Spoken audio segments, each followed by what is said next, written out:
all is integrated with one another. If you want to ask me any questions, please simply register with the Wild Earth website, head across to the Live Safari page, and then post your questions there. I'm looking forward to chatting to you on my next Wild Earth drive.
This program features live coverage of an African safari and may include animal kills and carcasses. Viewer discretion is advised. Good morning, everyone. Welcome to a very gloomy Djuma Game Reserve this morning. It's raining just very lightly, but we do have our rain jackets on just in case it starts to bucket. Who knows? Well, I'm still excited for this morning's safari. I hope that we can find some elephants, maybe even some more leopards, maybe even some lions. Well, I'm excited, everyone. Like I said, we're looking out here onto quarantine, but we're going to head down to Treehouse Dam and then move east from there. So jump on board, everyone, for your live safari through the African bush.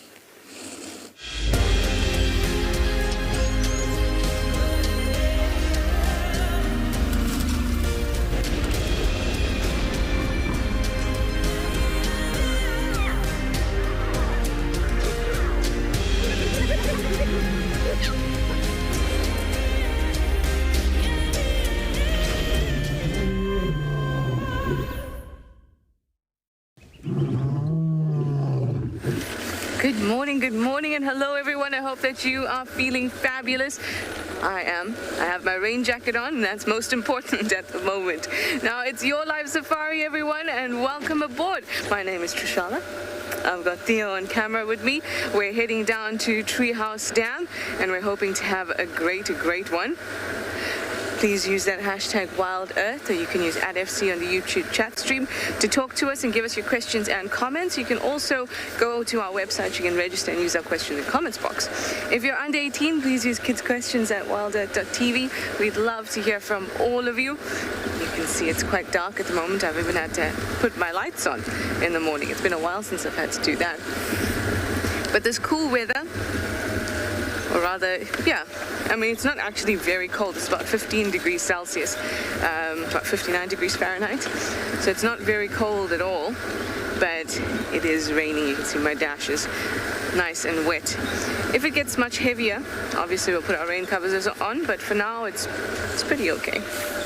Last night when we were in the sighting with the tortoise pan male, which I was so excited about, it was actually lightning off to the east. So let's hope that we don't have terrible weather this morning. Oh, I've found some lions. Good morning.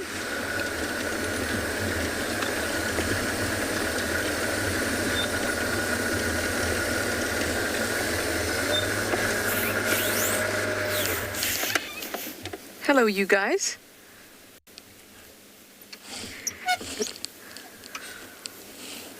Mornings like this, where things seem a little bit like, oh, it's raining a little bit, it's cloudy, you can stumble upon anything. Here we have what looks like the Telematis. Then Kuhumas are still down south for a long time now. We haven't seen them in a while. And this makes sense. It's the Telematis because they've been around Balanites, Rebecca's Road, so it's just to the west of where they are right now. But at the moment, they're in Philemon's Dip, very close to quarantine. This is awesome. What a great start to the morning. And you know, with the color of their fur, I couldn't, and the dull light, I couldn't really tell or spot them because of the color of their body, but rather these black patches behind their ears. So if it works for me, it's definitely going to work for the rest of the pride to help them to follow each other. They also communicate with those black patches. When they're not happy, they push their ears down. So it's a form of visual communication.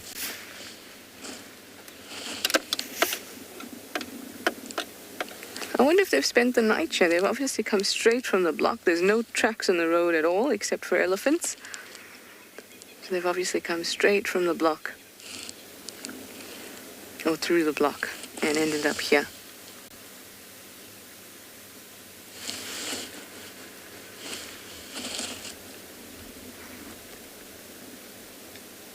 I hope that they'll actually be on the move. Looks like they need a good meal.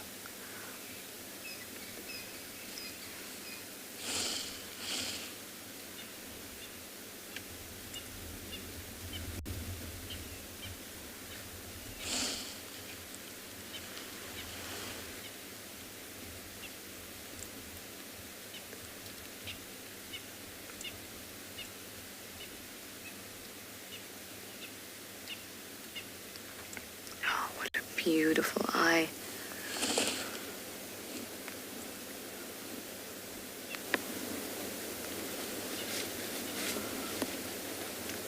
This is a brilliant start to the morning, everyone. We're going to stick around with the Telemati Pride here, and we're going to send you over to have a look at the weather of various locations.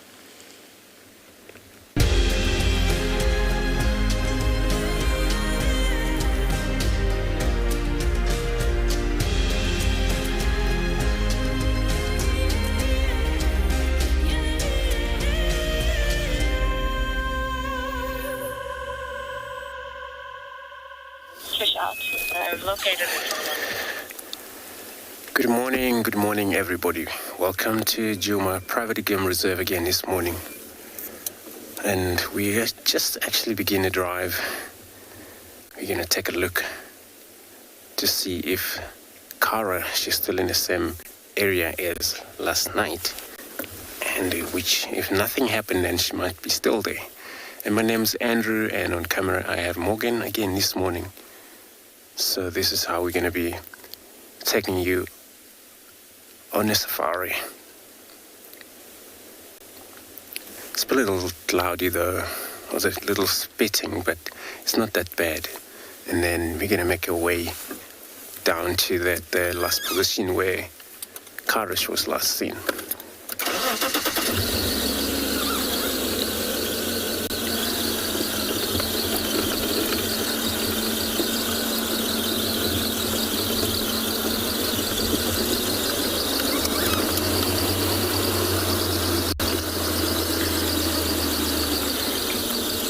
Interesting thing is that also was a total span male in the area last night, they say, and which I also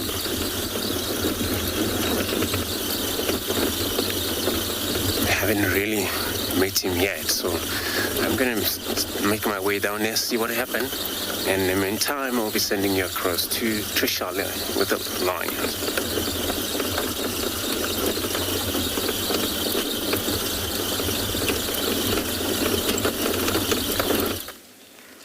I think our timing was excellent. Basically, everyone has, or almost everyone, has completed their morning bathroom rituals. Lots of yawning, lots of stretching.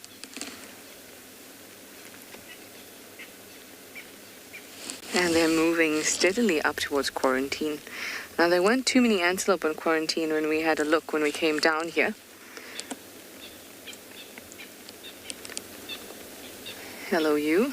You are walking straight towards me.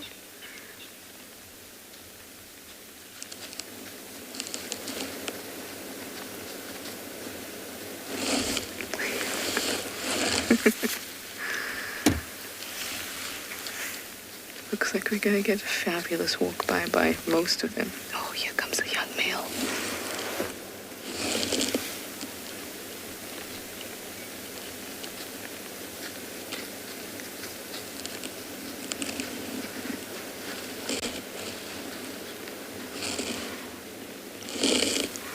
There were a couple of impala, but not exactly on quarantine.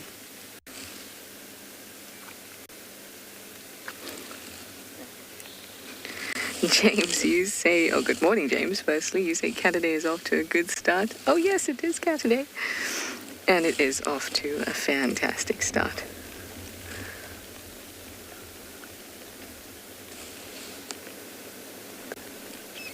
Just this is the time you want to watch lions. Lions are always beautiful, obviously, but when they're up and about and they don't look tired, you know, they look energized. They look like they're ready for this day.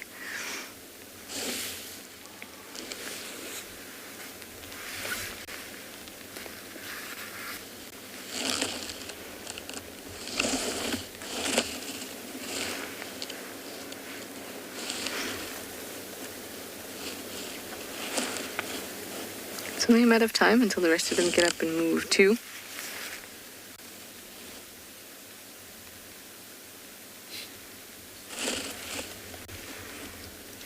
I love getting a good lion walk by.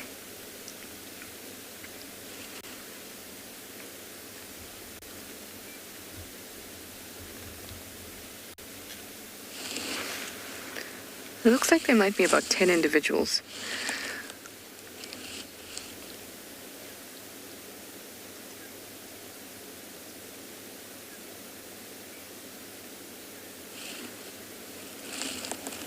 In total, there's 14 of them in the pride.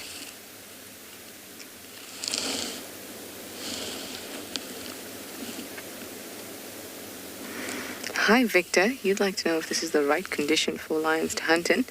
Usually, lions prefer to hunt at night, but in conditions like this, when it's overcast, it's very dull, low light, it's a great condition for them to be hunting. Not just to be successful in the hunt from the point of view of light, but also it not being very hot and there's no sun coming out to tire them out quickly.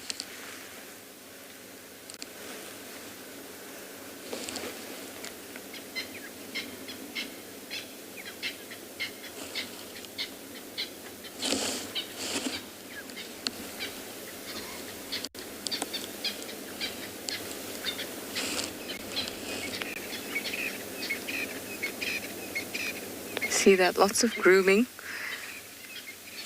Looks like a couple of the older females are still hanging around. Perhaps they want to bring up the rear as they all start moving towards quarantine.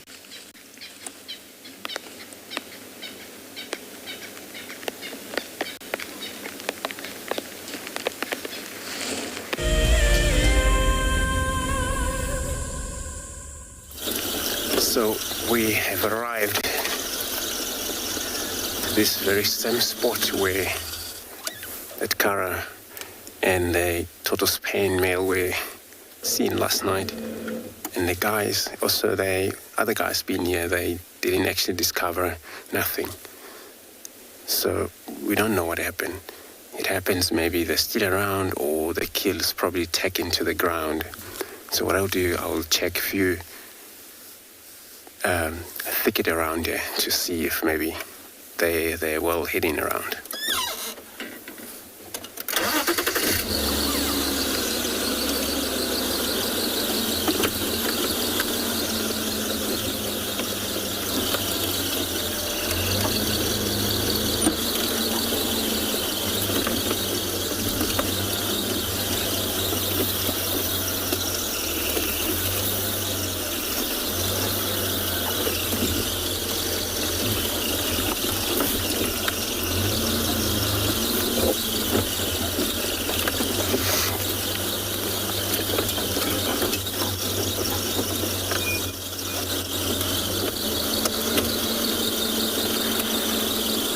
If they gone, not sure, probably maybe the meat was done, finished. And that happened. Once the meat is finished, then they will go. Or something happened, the meat gets stolen.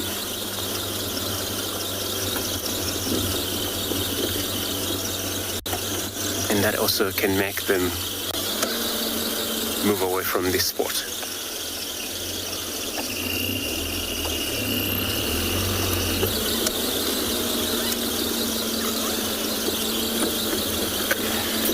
And then the western boundary is right there. The guys are going to check if then they're finished and they move off, whether they're gone west. But otherwise, we're going to find out from our side.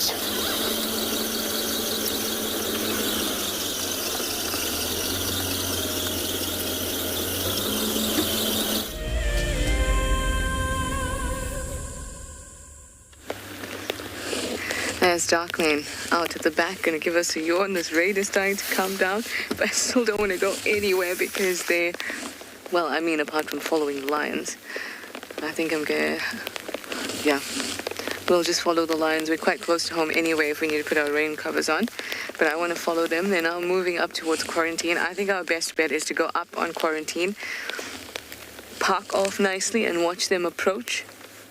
Oh, they're playing there. Let's turn around.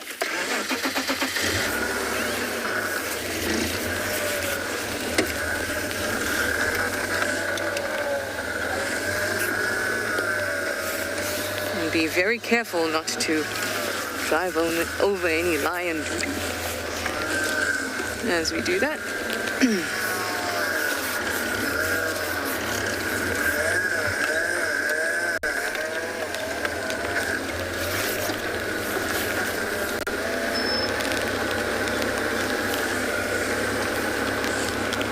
I feel excited, and I must have said that like 3 times already.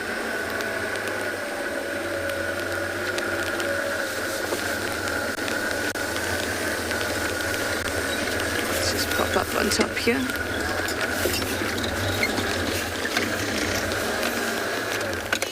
Hi, Zali. You'd like to know, what do lions regularly do in the mornings? This one just jumped over the other.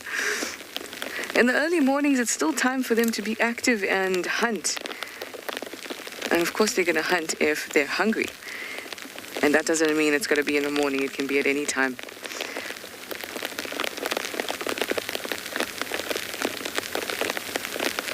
Look at these guys.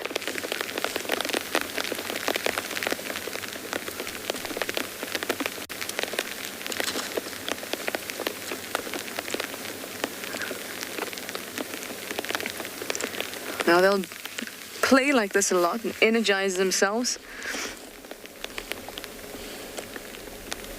But I think that they are hungry. Their bellies don't look very full. They'll be looking for something to eat this morning.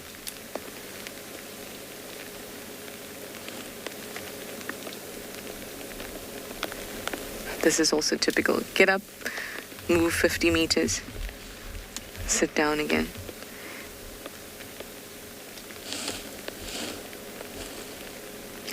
These two in the tree. 3 of them.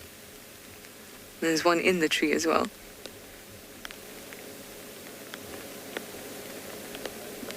That one's trying to get to the one that's perched in the tree.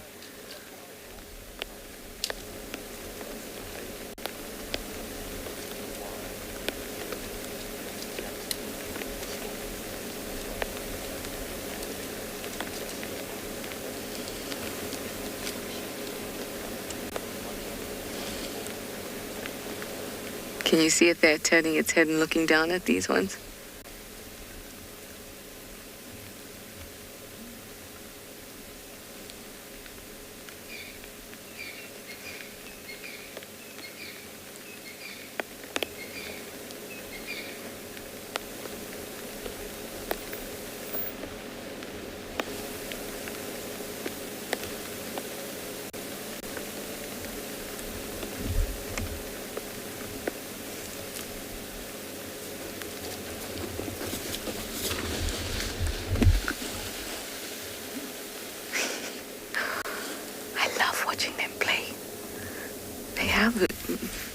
The biggest cat out here, right? Second largest cat in the world.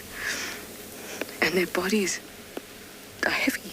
And when they hit the ground, when they're running, the sound is just beautiful. Oh no. Stepped on something and got pricked in the paw.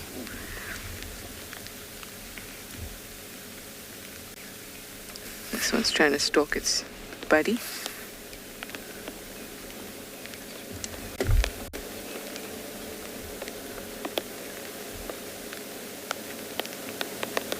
Wait for it.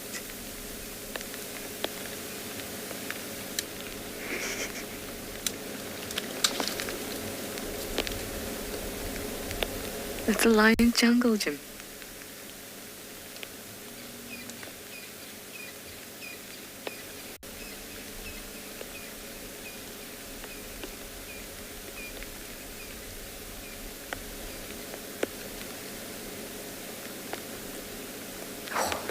Muscles.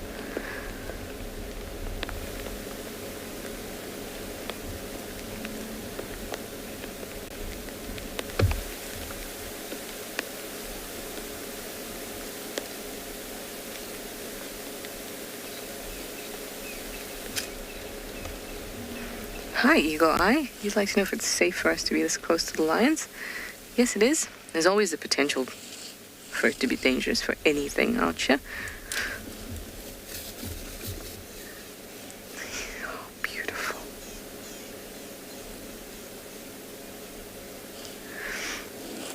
But it is safe. We've been closer to lions. Lions are very used to the vehicles. They have walked past the vehicle many, many times. We're used to knowing how to behave.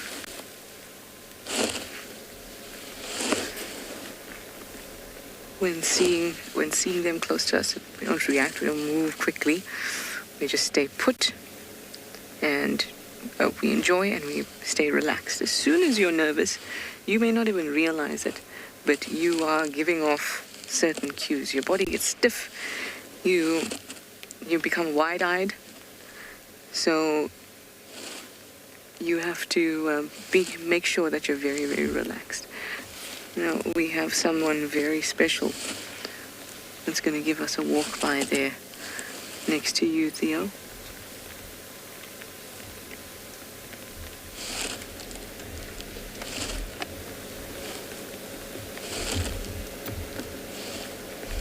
It is the fabulous, it is the very dark-maned Avoca male.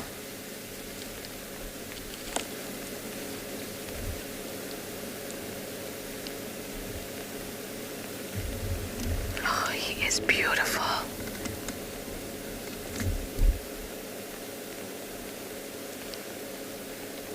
Hi, Rolling Rob. You'd like to know Darkmane's brothers, the blonde Avoca and the mohawked Avoca, have been seen recently. I'm actually not sure. I certainly haven't seen them. But they usually are with the Nkuhumas, so I'm not sure if then when the Nkuhumas had a buffalo kill there in Little Gowrie the last few days, if they were with them. I don't know. We've been seeing a lot of Darkmane recently, though.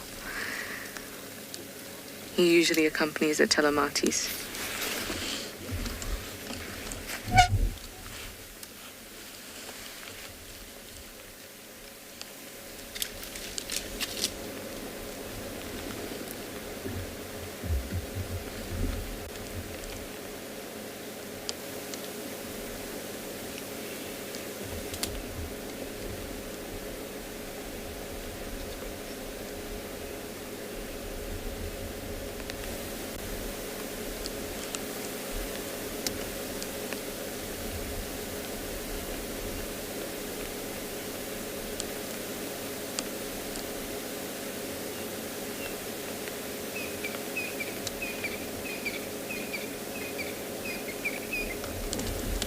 It's just great to sit with them when so much is going on. They're playing, some are still sleeping. This one looks very, very cute, sound asleep in the middle of the street.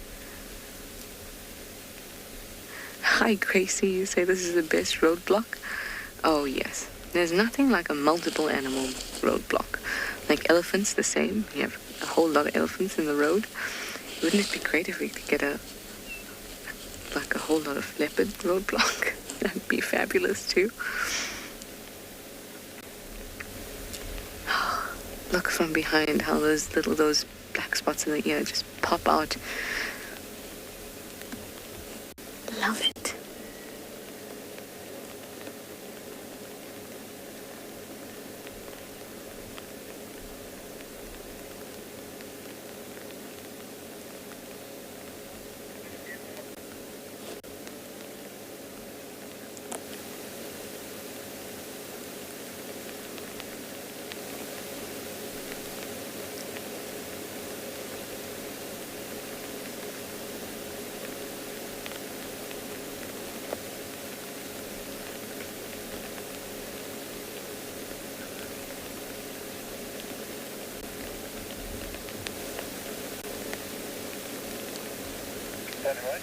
So what they're likely to do now is to yawn and groom and stretch and all that stuff some more, and then continue to move further towards quarantine. So you see where the crest ends there, where the horizon is there?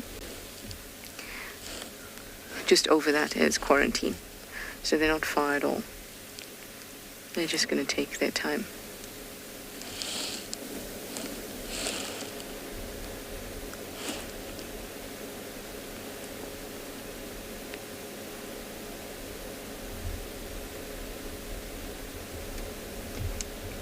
Like with all things, when sometimes it can feel like it takes forever to get something done or for there to be movement and progress, but when conditions are right, it happens very quickly and it just moves. And that's how it is with the lions. When they're ready to go, everyone is up and about and ready to hunt.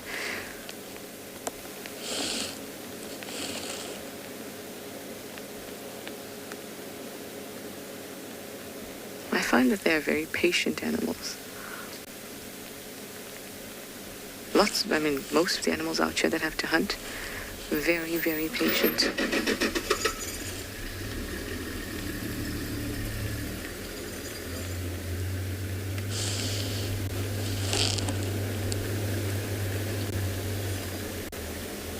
They really take their time. They don't force the hunt. They know when conditions are good. Remember that buffalo hunt that you had with Lauren and the Telematis? We may think they had an opportunity there, but they know best about the conditions that are right. There we go. Some are up and about and moving towards quarantine. Perfect. So now we're going to go ahead with our original plan, which was to stand by at the top there, watch them come past. We also get an idea of what type of prey there might be on quarantine.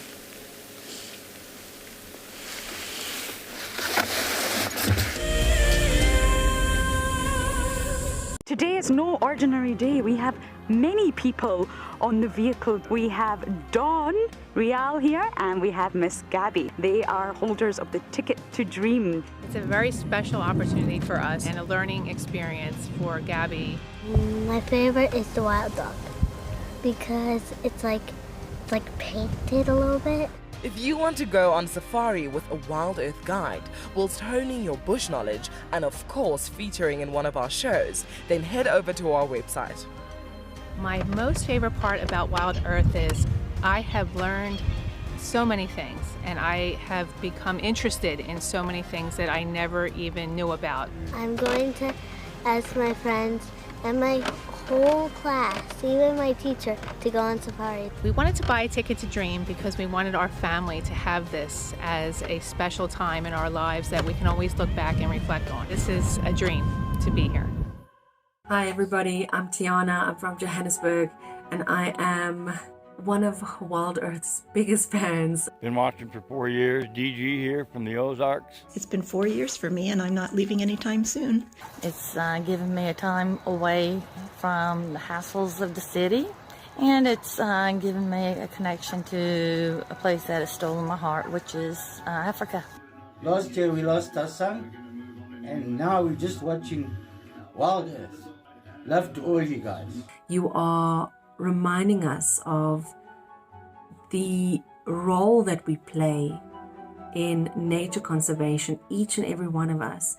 You have reconnected myself to a dream that I had as a child to get involved in nature conservation, and for that I'm really grateful for as well. Thank you, thank you, thank you.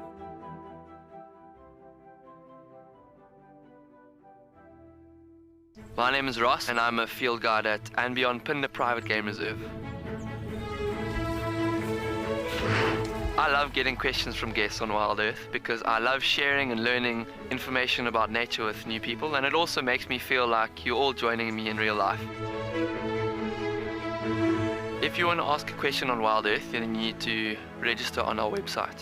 Once registered, go to our live safari page and submit your question below our live feed.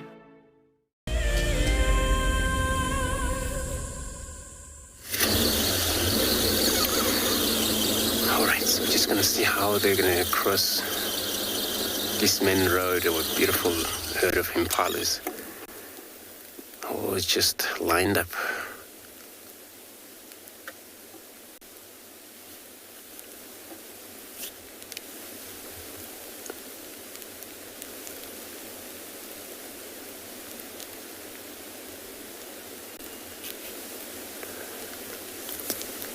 But I'm always, when I got these kind of animals, antelope mainly, it's like when you got a buffalo herd, you always stick on the end of the herd because they're mainly followed by maybe a cat.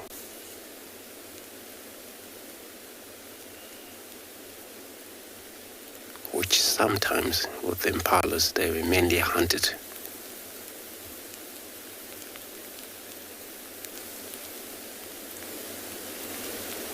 By these leopards, and all they do, they just ambush.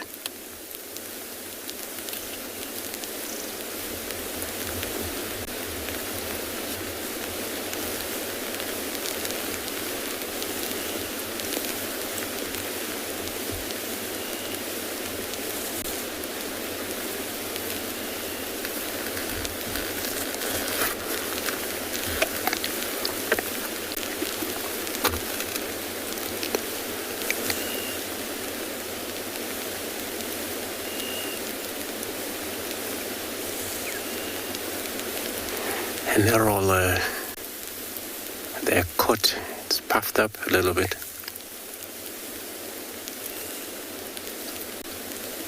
Because of the weather.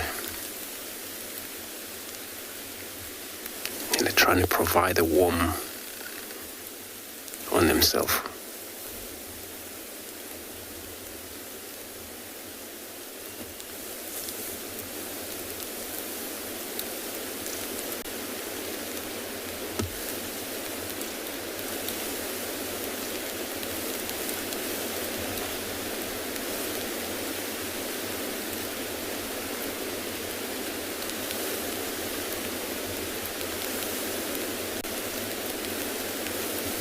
Looks like they're going to just turn around and go back to where they just come from.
Again, so you're commenting saying that impala, they must be most of the common antelope to see, and they're so still beautiful.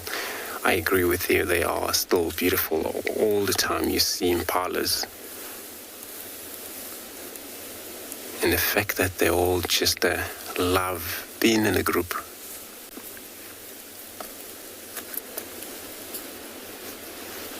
And this time of year, it's about the same, where now male would fight for it, dominating this group. So each group has to have one male at least.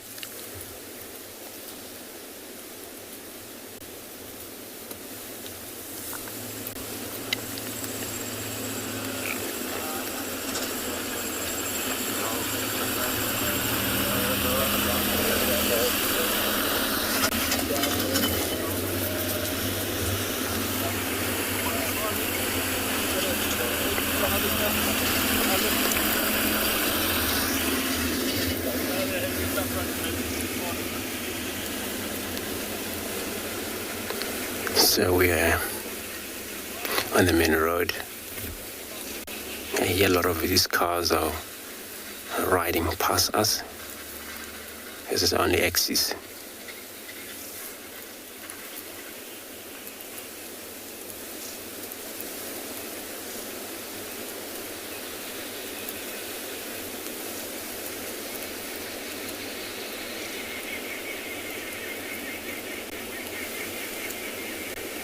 Looks like this impala now, they're all starving. With all the hungry that takes place last night, probably they just stood and watched for safety, not to feed at all. This is the only time they will move around, start to feed around here.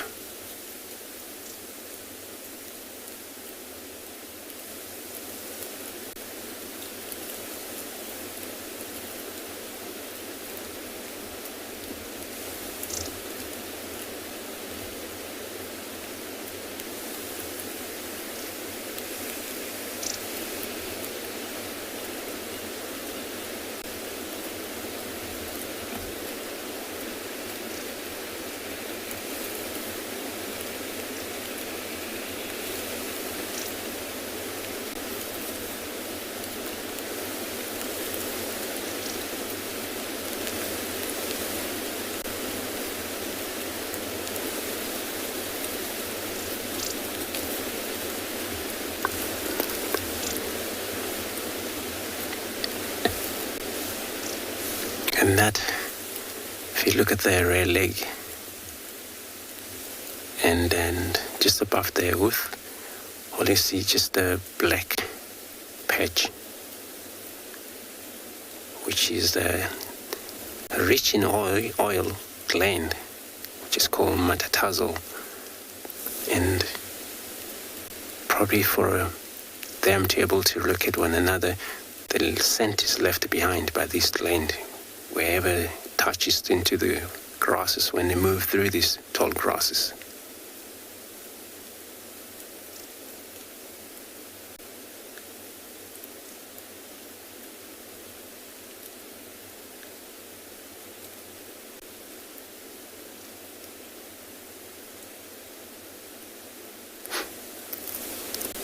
So I'm going to be on move again, check few roads, check up in trees sometimes, but I'm going to be sending you across to Tswalu with the line.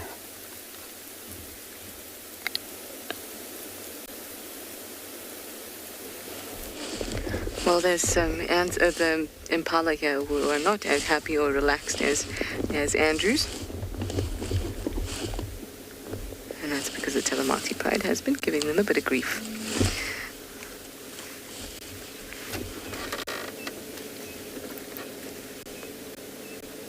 Sorry guys, I'm just trying to figure out if my presenter monitor will work for me.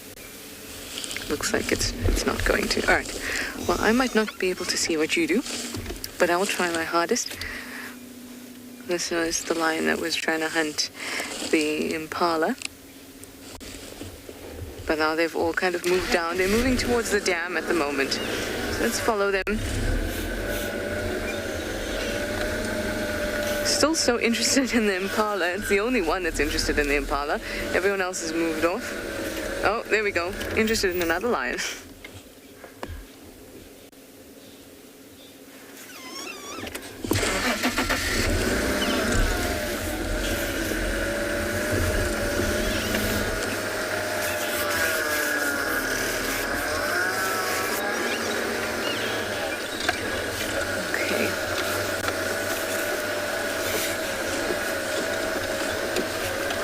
So most of them are down at the dam or on the road leading to the dam at the moment, except these two. Oh, it's nice to to drive alongside a lion that's walking.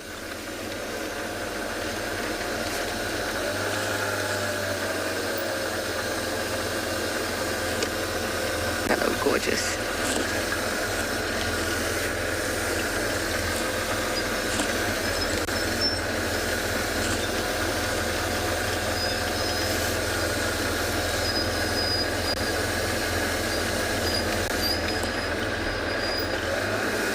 We'll just stop here. There's one in front of us and these two coming along.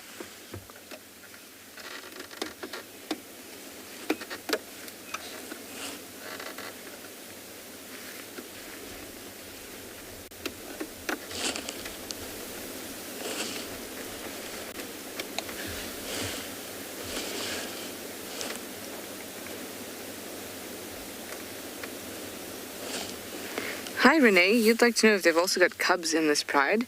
No, they're all sub-adults. They actually they'd be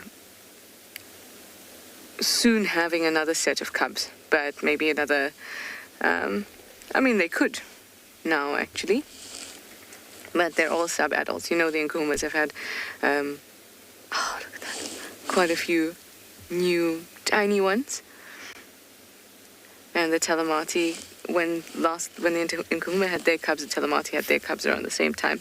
So it could be time for the Talamatis to have some new cubs. Oh, what did you step on? Oh, there's one to the left of us.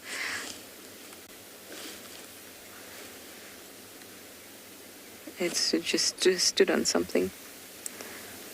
A little thorn, perhaps.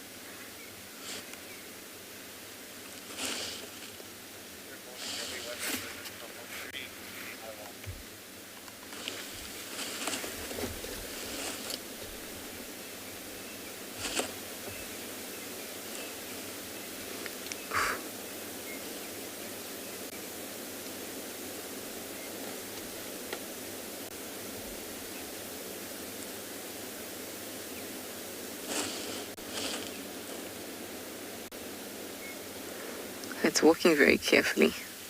Poor thing.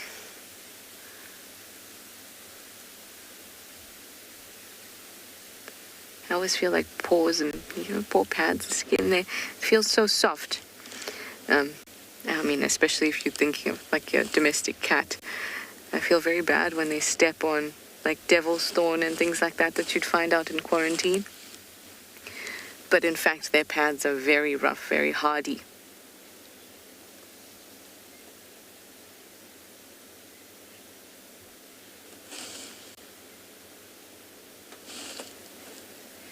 And they can withstand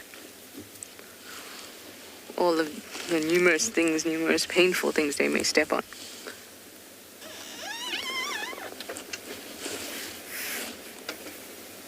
Hi, Waikisha. You'd like to know how long a lion can go without water?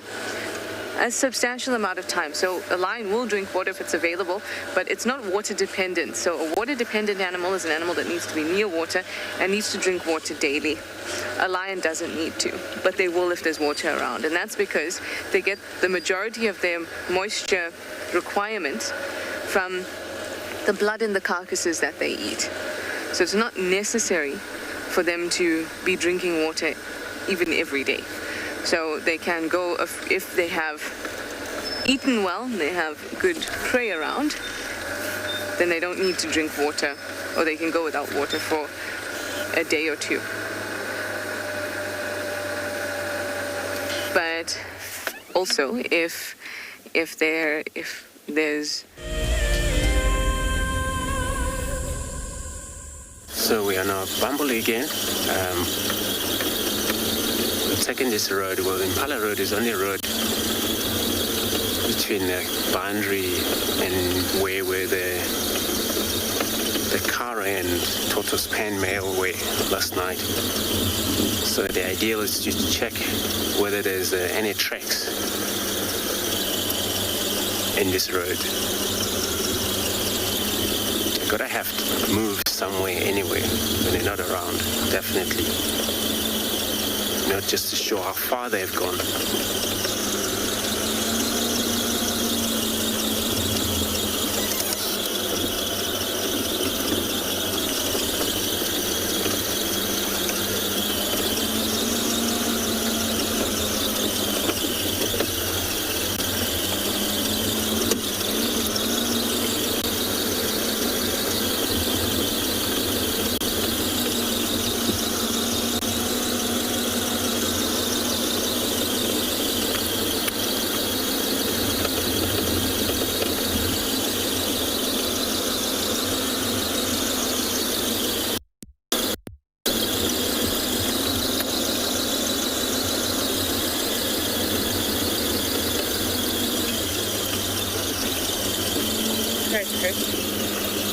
So now with all the drizzling, because most of the tracks would be a rain on top of them, it would be a little harder to tell whether it's a fresh, unless if these tracks on top are most vehicle tracks, and then we show that it could be a last night or so.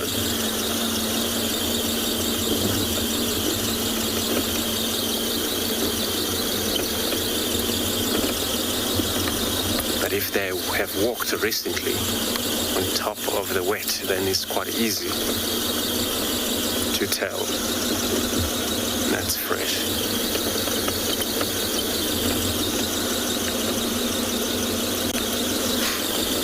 So I'm gonna check, otherwise I'm gonna be looking for something else.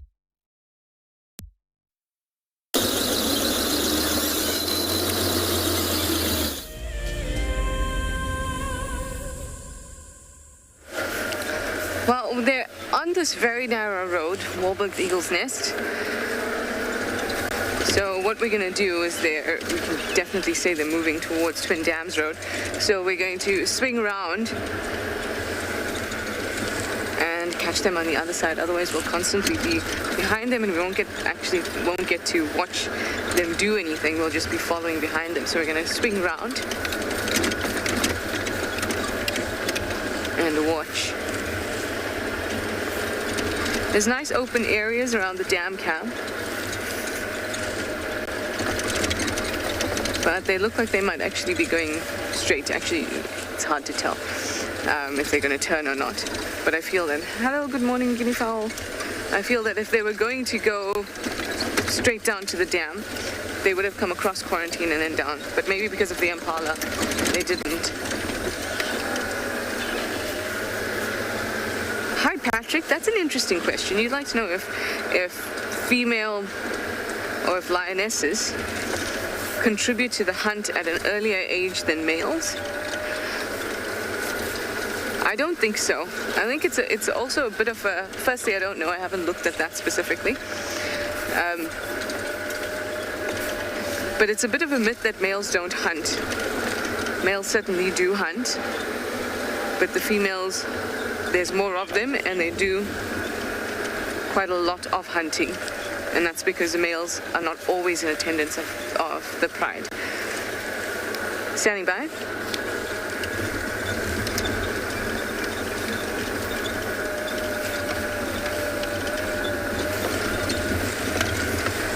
Never mind.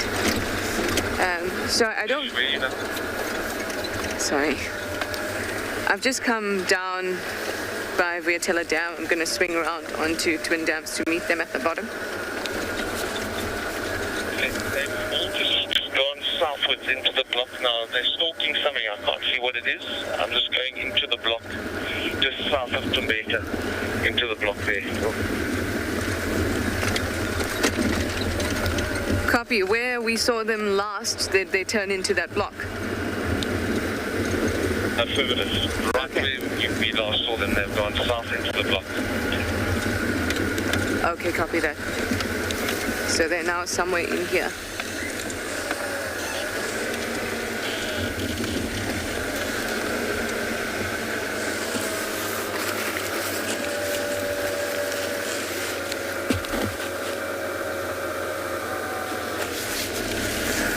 So they're hunting something in this block. You know, waterbuck hang out in this block. So what we need to do is try and stand by in an area where we can see, but will not disturb.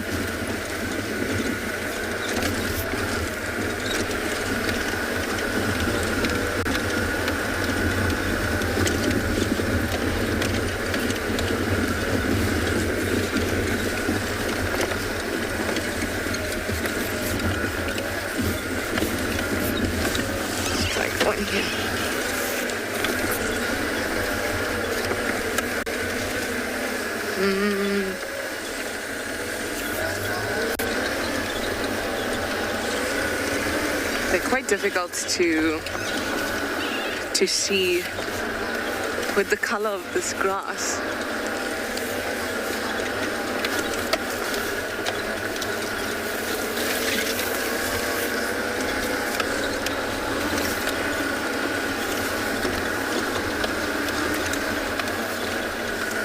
Now also remember, if we are here for the hunt, if we do see the hunt, it might happen so quickly that I won't get a chance to warn you. So this is my preemptive warning. Following around lions in conditions like this, where they're active, could result in a hunt.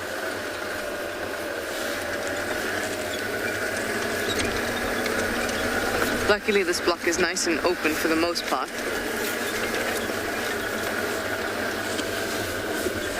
So we can drive around with a bit of ease.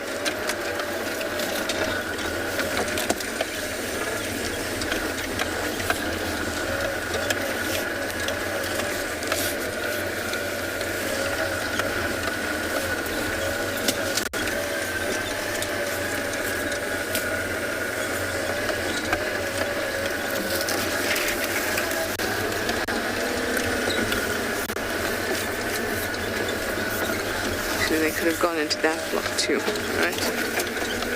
I should have seen something by now. I don't. I'm gonna check that next block.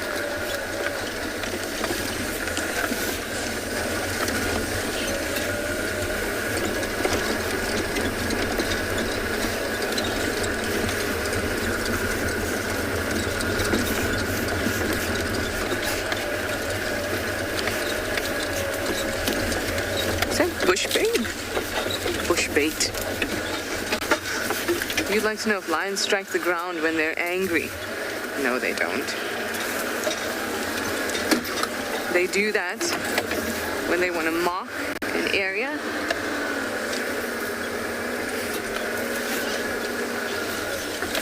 Okay, there's some impala there.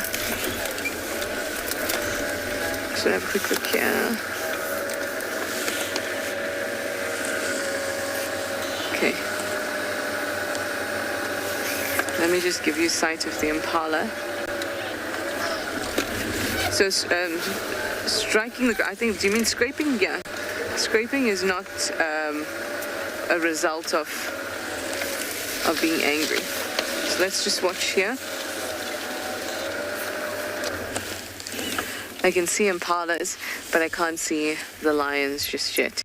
So let's just see what happens.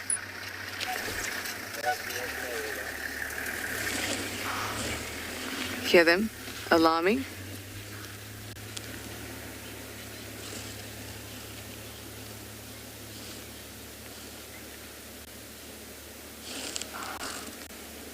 Okay, let's go further in.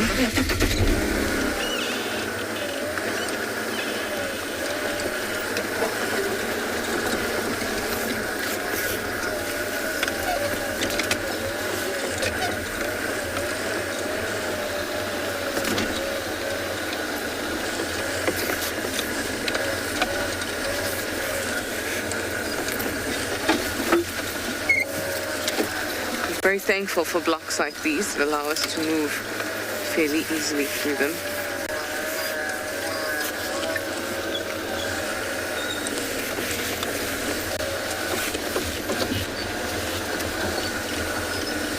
Okay, here. Morning.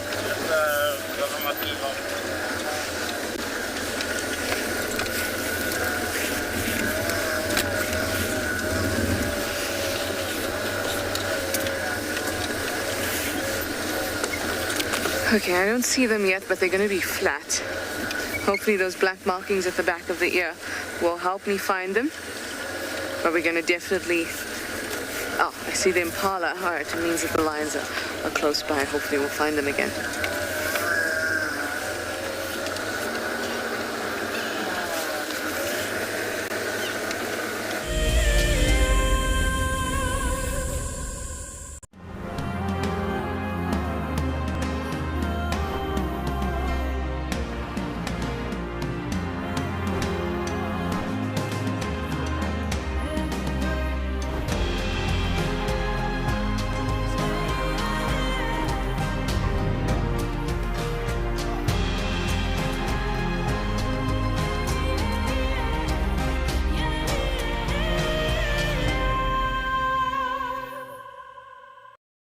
Founded in 1973, the Endangered Wildlife Trust has consistently and effectively worked towards achieving our conservation legacy.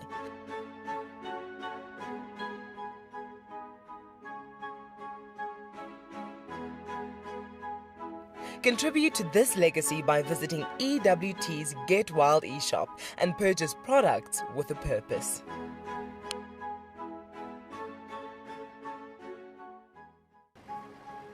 I love being a cam op for Wild Earth. The animals coming right up close to you, especially like lions.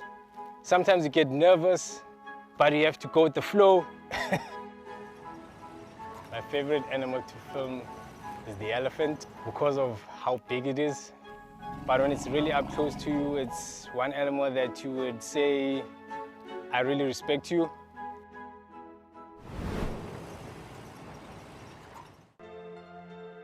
Guys, have a look at what we've got.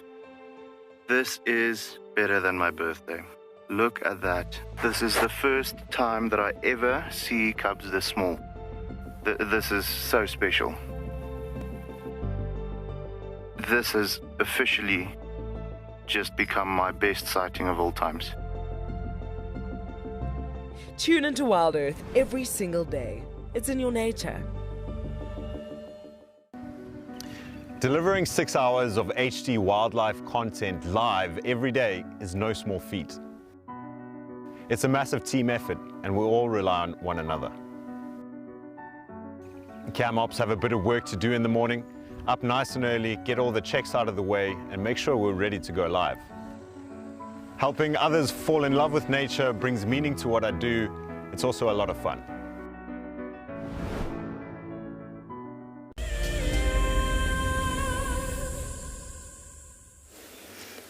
Look at this, we found them again.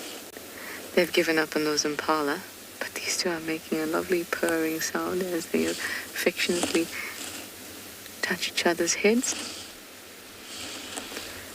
So now at least their heads are pointing in the direction of the dam. There's still more coming.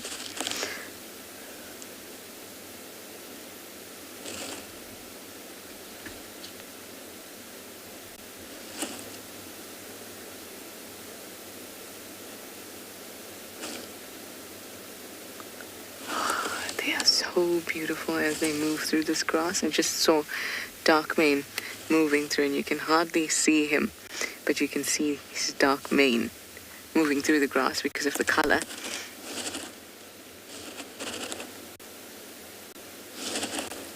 There he is.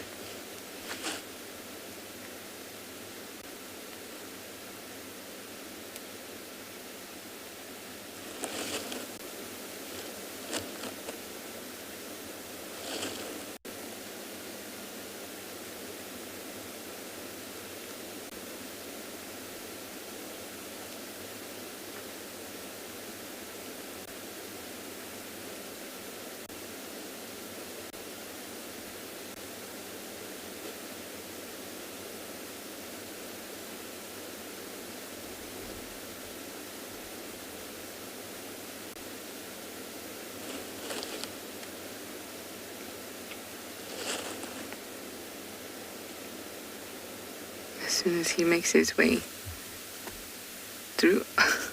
Oh, you're just going to lie down there. Okay. Well, then we're going to follow the rest of the lions as they move into the next block.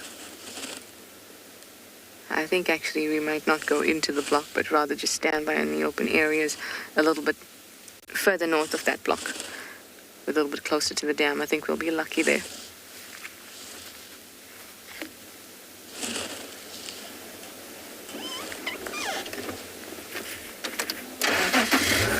Oh, we're now taking the road. Interesting. Taking the road down towards the east.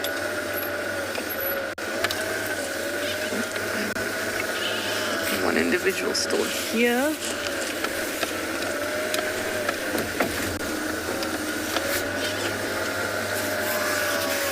Hi, Mel. You say so much love for dark mane? Absolutely. He is lovely. I think he gets less love than he should. I think he deserves a lot of love. He is a fierce and helpful lion. He always looks like he's not going to help in the hunt, so people think he's not going to, but then he does. It's nice to see him and there's two of the young males that are with him quite a lot, kind of walking alongside him, almost like helpers. Thought this one was going to walk past us. Let's have a look.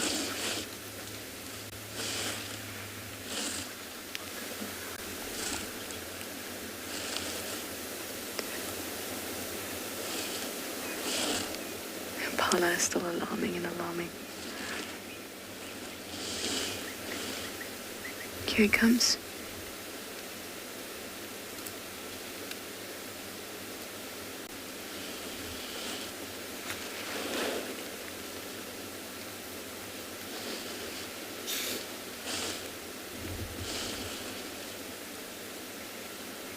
Hi.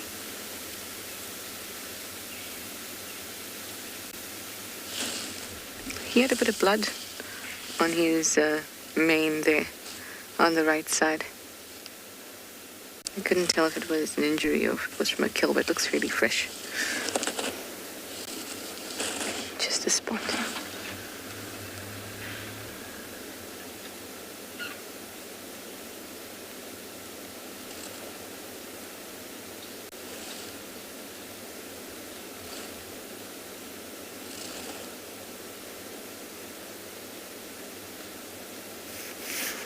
go forward a little bit. This one is on a tree.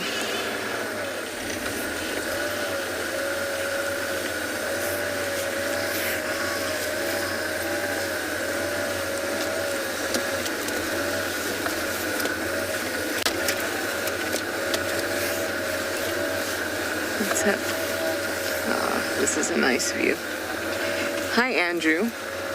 Oh, look at this sweetheart. You'd like to know if lionesses have a matriarchal order? No,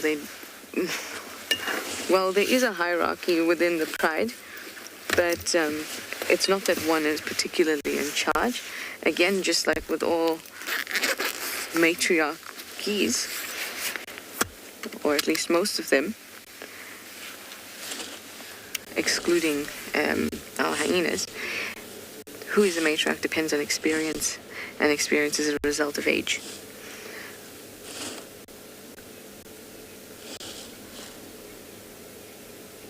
So they're not led by any specific individual, but they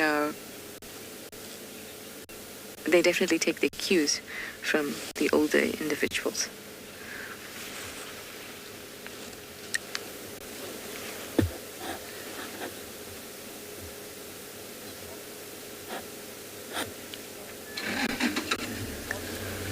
I love it when they get into trees.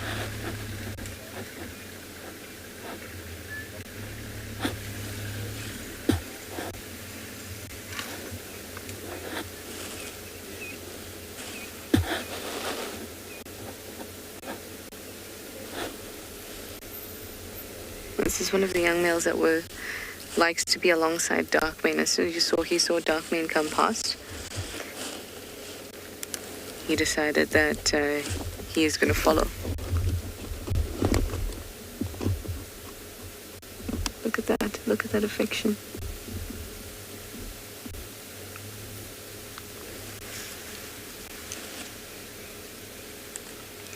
Here's another young male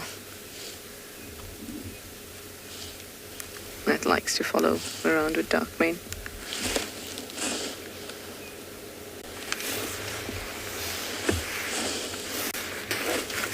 Alrighty, let us now follow Darkmane.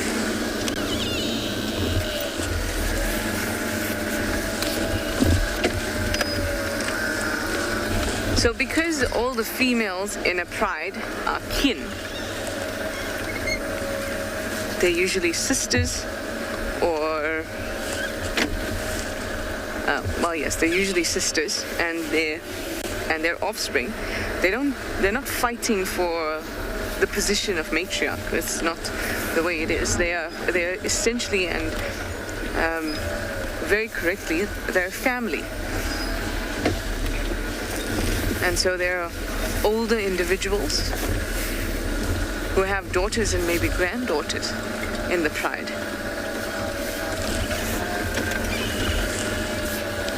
who you would consider the matriarch, but that's just based off their experience.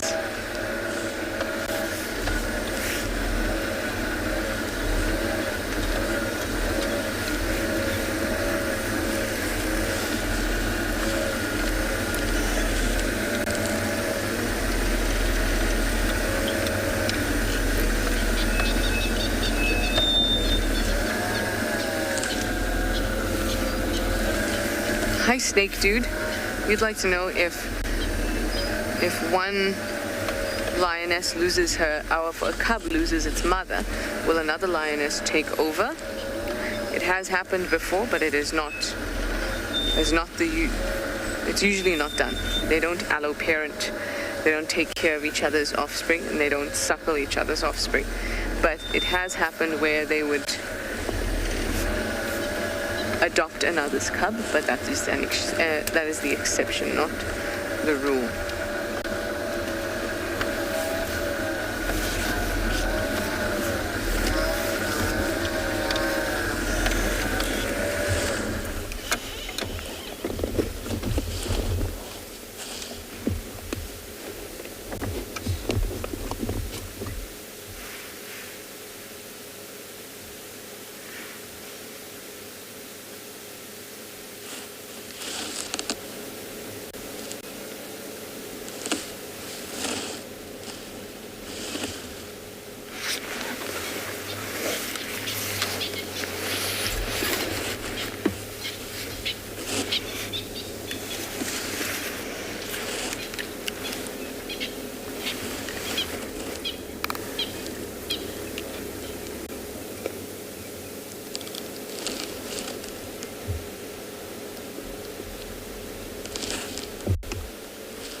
They seem to have settled down quite a bit now.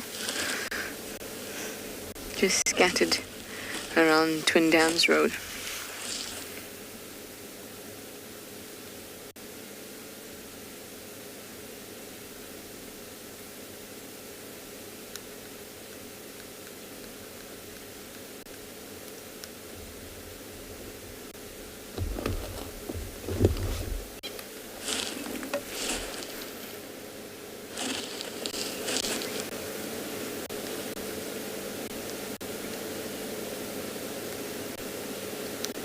Hi, Kasan. You'd like to know if there's any males that have challenged dark mane. Not dark mane specifically. So who they would challenge the evokers for this territory. So the evokers hold this territory that includes the territory of the Nkuhumas and the Telematis. While I don't know that they have been challenged, there are other males that have come in. There's that. I think it's the S8 male from Kruger, and there were two others. Remember we saw, I don't know if you remember, there were these two not very comfortable males that we found in Torchwood. There's those, and there's that male that's been coming in that I haven't seen. But they don't seem to have had a fight or challenged the evokers per se. It's just a matter of time though. These things are fluid, lines always coming in, moving out.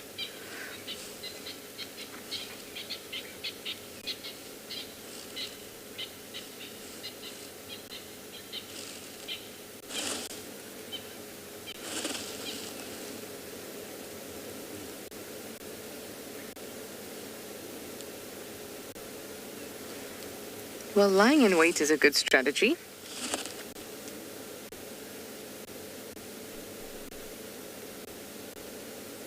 Hi Tyler, you'd like to know if the brothers reunite when it comes to defending their territory. Not necessarily, because they all know where their territory boundaries are. So if they see another individual coming in, they don't have to go call their brothers to defend it. They will just defend it. And that makes more sense because you don't want all three of them defending one portion and then someone comes in on the other side. If they are together, they will defend it together. But it's not necessary for them to regroup and defend their territory. They will all be defending that area.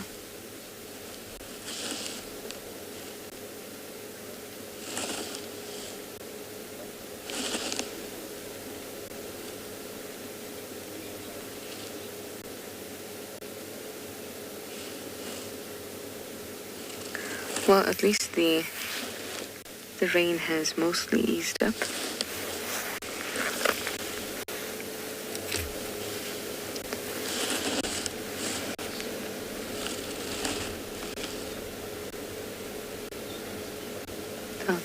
I think well, you never know with weather like this if they are going to just settle down for the morning or they're going to continue to move.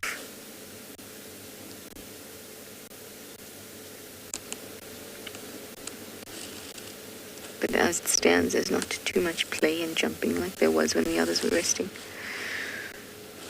But like I said, standing by and waiting for something to walk past is not a bad strategy to get a meal.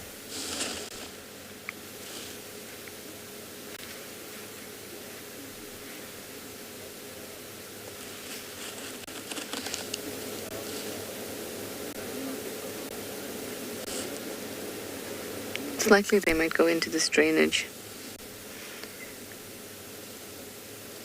That's a nice spot to find some good food. Nice antelope. There's lots of giraffe in that drainage too. Well, we'll sit tight for a little longer and see what happens.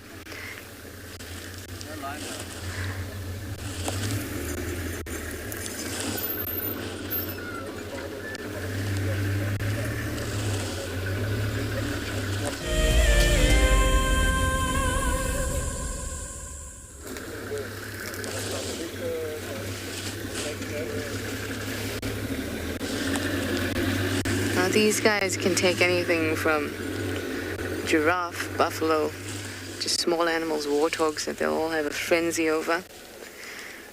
So anything is on the menu this morning.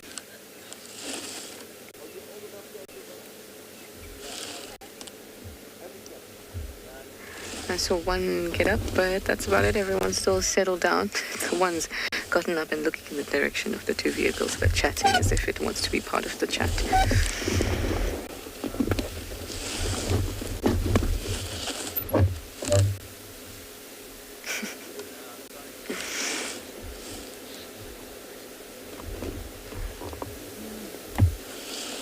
There's usually a lot of waterbuck around here. That would be something that could feed them well. Not as well as a buffalo or a giraffe, obviously, but could still feed them well. An impala, just not worth the effort. Unless it's obviously they're opportunistic, so if something is right there, they can easily get it if they will, but they want to invest their energy into catching something substantial.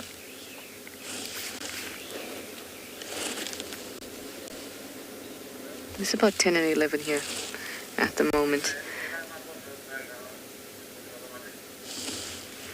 So, and there are normally 14, 5 adult females, 9 cubs, 6 female, 3 male, and dark male. So it's 15 mouths to feed. And an impala or warthog just doesn't cut it, and they become extremely possessive about whatever's left over because they're still hungry after they eat smaller animals like that, and then you see them fighting and things like that quite a lot. So let's sit tight and see what they do.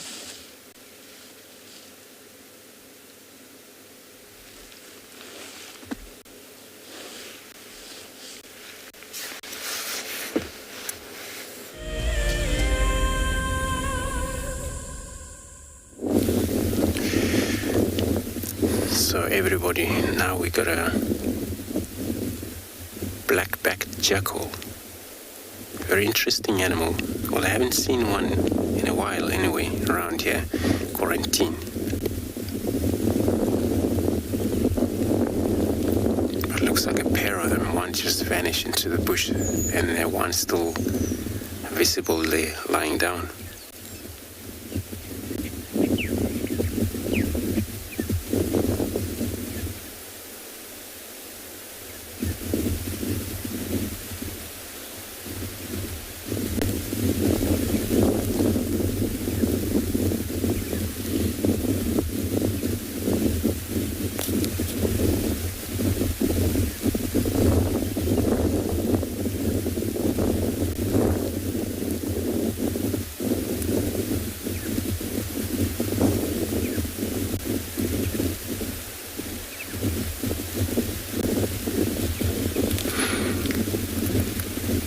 They are very much scavenger, they would follow around, be cats, but they also hunt for their own. They would do scrub hares, you see maybe some impalas around.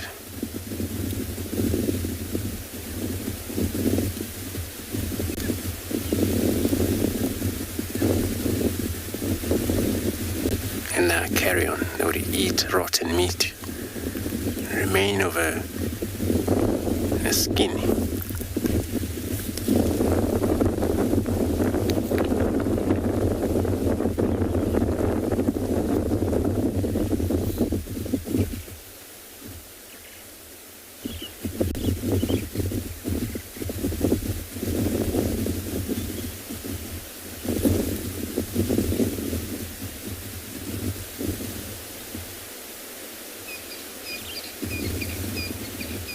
That one with a beautiful tail.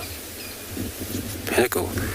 Cool, you say they have such a beautiful coat. You're very right. They are the most beautiful amongst all jackals. Looks like all joined up together, no?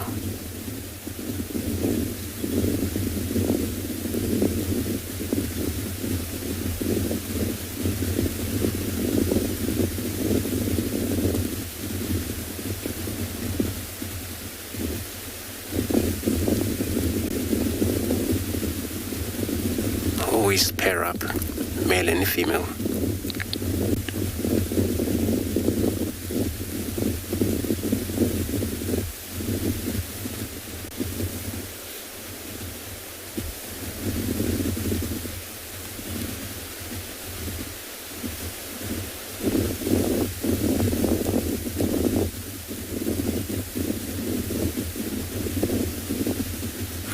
So we got all two different species out here. These as a black-backed jackal, and the other one a side-striped jackal. Those one, to see the side stripe, they don't have a lot of old black grations on their top, but it runs stripe on their side, parallel the body from the head to the tail.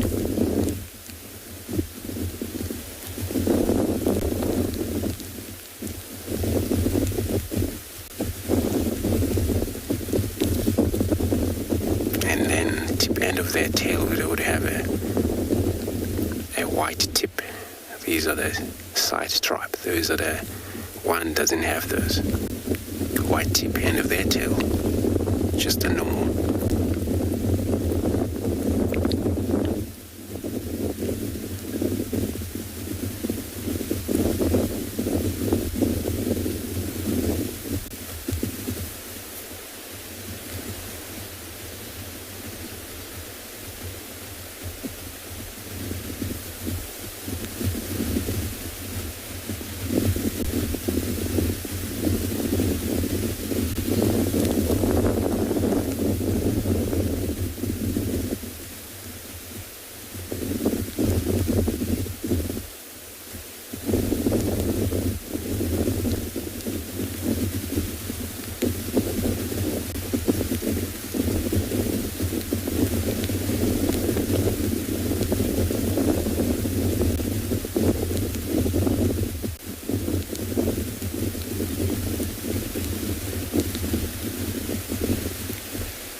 And there are nocturnal, but they can also move around during the day, especially today. This morning still heavily cloud, a bit of a drizzling, so, and they would be moving around in this open area.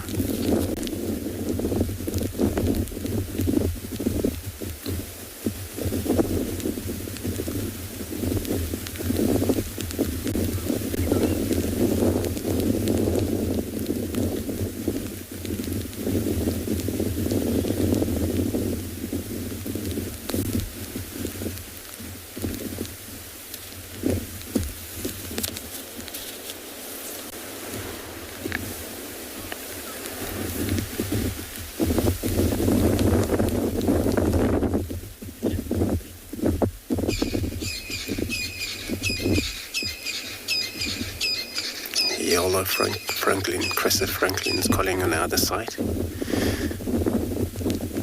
So, Ramon, asking if the jackal mate for life. They do pair for life. In that, you don't always see them together. They do separate. Each one would hunt separate way, but they're all in contact. But yes, they do mate for life.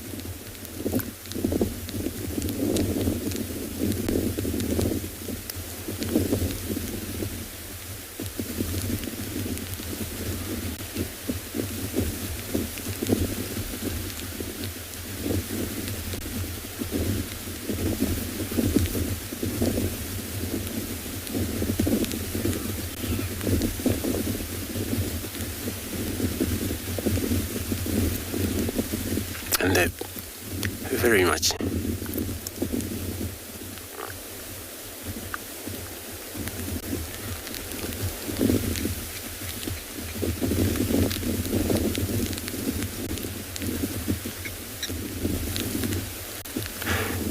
Holger. So you're asking if they are rare to see them in this reserve, Savicent. A while ago, they were kind of have a trouble with some diseases, so the number went down a few years ago. So that was very difficult, most especially side stripe. They were disturbed by mange and those type of disease. But that also infect quite a lot of civet. But the number recovered. So now I think they well abandoned everywhere. And then there's quite a lot of a food source, so their number have slightly recovered back quickly.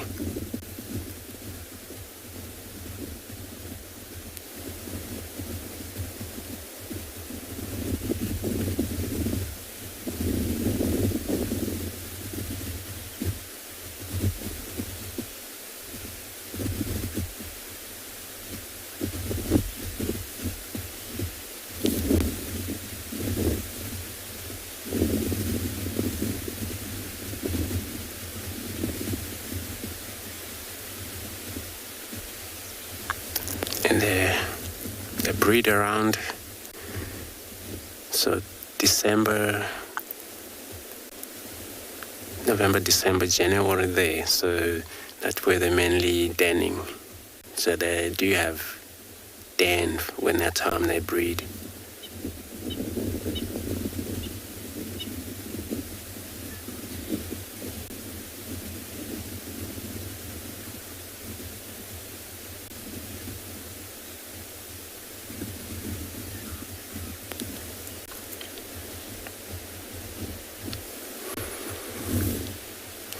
So it looks like they're going to be staying in this very open area, watching around while we're with them.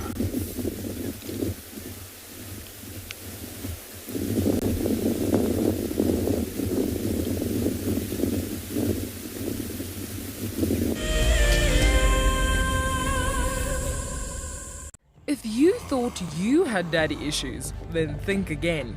Many of the fathers in nature don't have the most commendable parenting skills, but there are some who are always there to protect their young.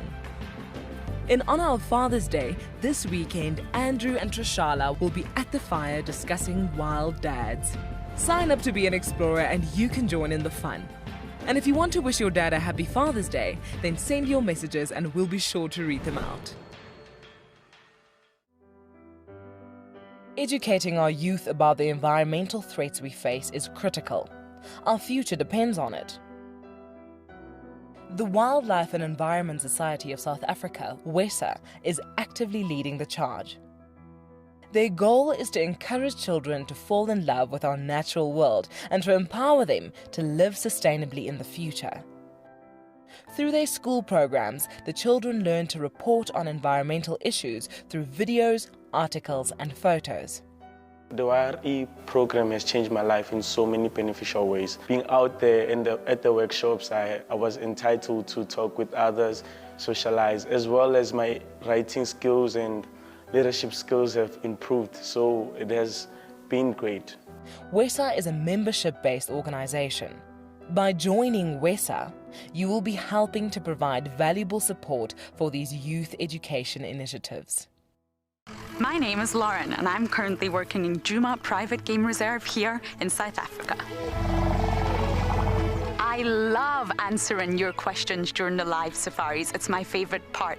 It feels like you're on the vehicle with me and I'm able to teach you exactly what you want to know. If you want to ask a question on Wild Earth, then you need to register on our website. Once registered, you must go to the live safari page and ask your question below the live feed. Look at this, the little one is up and about. Certainly hasn't had enough milk at this age. No amount of milk is enough. Oh, Corky. Too sweet. Oh, look at this.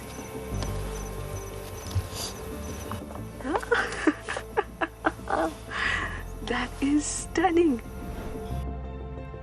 Tune into Wild Earth every single day. It's in your nature.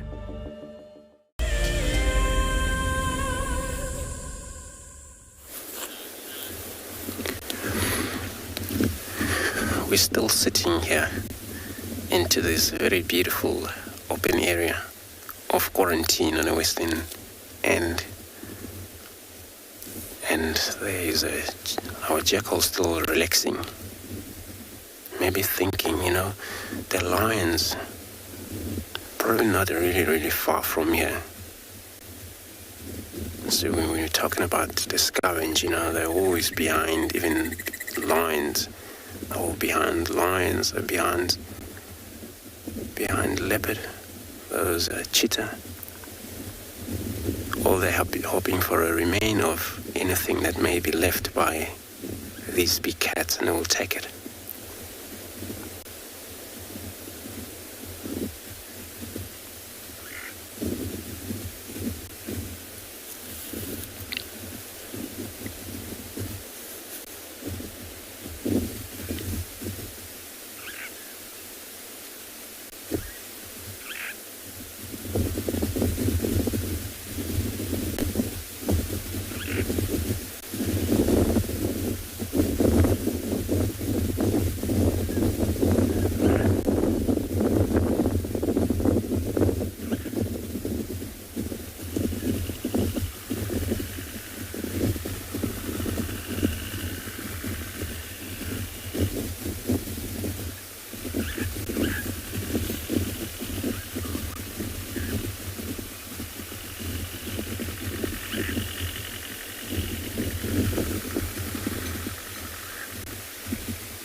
There's a Franklin's chestnut on the other side, slightly to the right, further from them.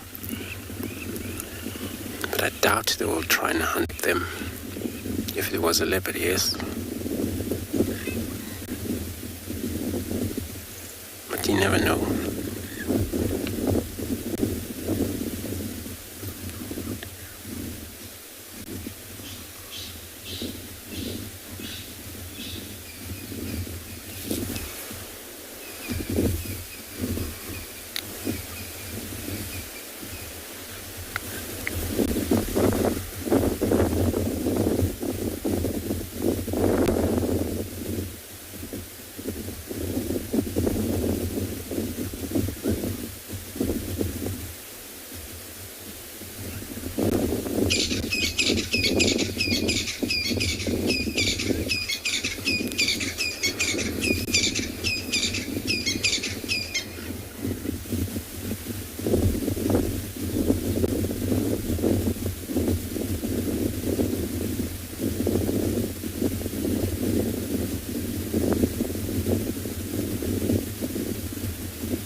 So yeah, during the denning, so a male will move away, go hunt, but also secure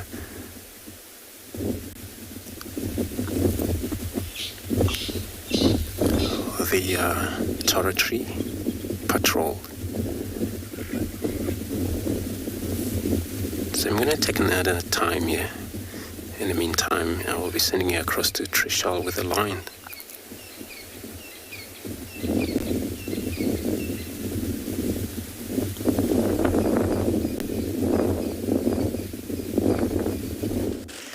Yes, we're still with the lions, but we're actually going to head out during this segment because another vehicle wants to come in. They've been on standby one for a while. So we're going to move out and give them a chance, but we're going to get our last look at them.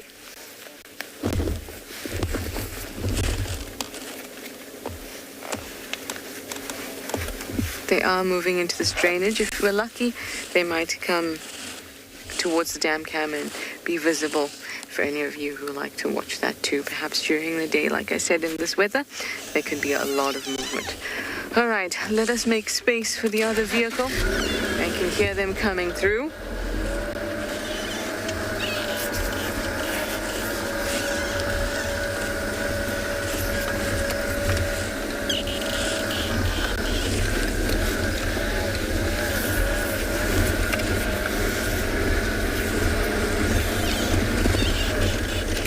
you're wondering why we make space, it's because each sighting has a maximum of 3 vehicles allowed in it, except for a sighting that's on a cut line, so it's shared by 2 different properties, in which case you are allowed 4 vehicles, 2 from each property, if it's visible from each property, so if it's on the cut line, you understand. But if it's in the reserve and vehicles are calling themselves into the sighting, it's 3. If it's a sensitive sighting, you can make it 2 or 1. It's completely up to you. If you decide that it's far too sensitive, you can even make it a negative lock, and everybody respects whatever the guide decides. Obviously, there's a bit of a discussion because some people can feel that they oversensitive or whatever, so there is a discussion with management. But usually, whatever the guide decides is respected.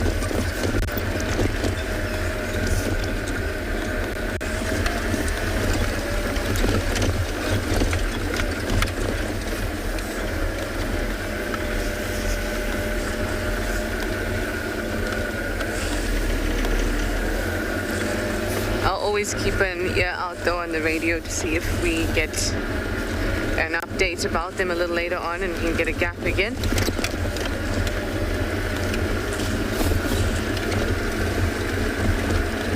But for now, I don't know what we'll do.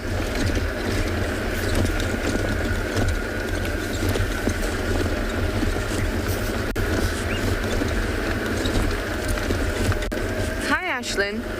You'd like to know who has the advantage in rainy weather between predator and prey.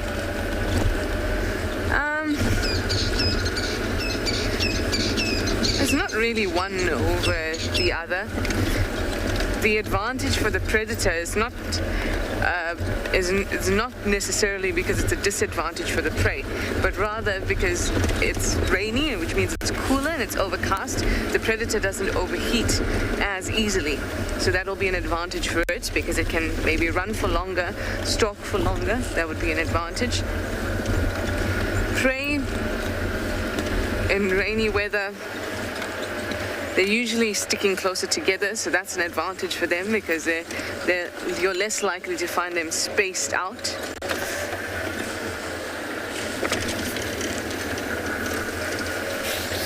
Between predator and prey, there's a constant arms race, so one from an evolutionary perspective. So if one gets better at this in certain conditions, the other one gets better at this in certain conditions. And they keep one-upping each other. And that's why it's not, even though you think, oh, but a lion, it's this huge animal, and they've got these teeth and they're fierce, why can't they just catch any prey whenever? It's because the prey have developed exact defenses to counteract what their predator is doing. These hornbills, I love them. They're calling. They were doing their call just now. You can do it again for us.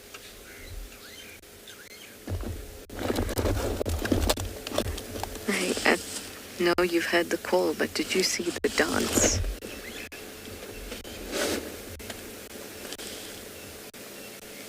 You know, Ashlyn, I've seen the Inkahumas hunting a buffalo and the buffalo get away. And the lions were on top of the buffalo.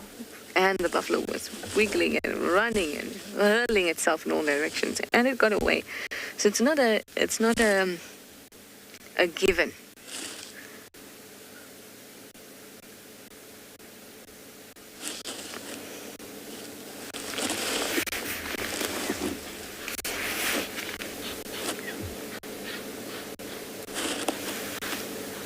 I can hear some rotting going on in the background.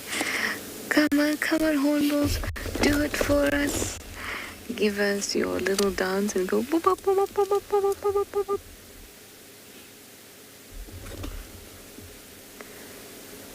Nope. They're wondering what this lady is doing, staring at them.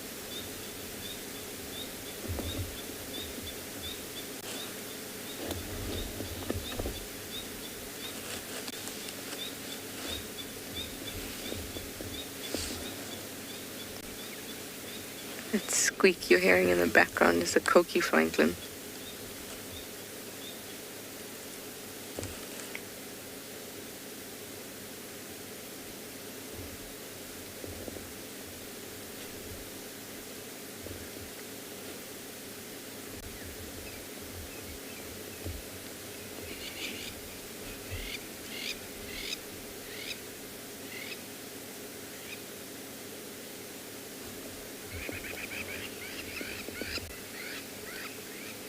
That looked like a very good underarm scratch right there. Hi, Heather. You'd like to know how strong a hornbill's beak is? I can't answer that question. I have no idea what the measure of hornbill beak strength would be. But their beak is very robust. It's bigger than that of the yellow-billed hornbill. They're able to crush the carapace of beetles.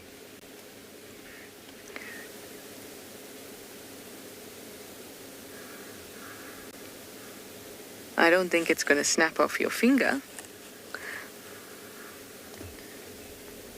But I think that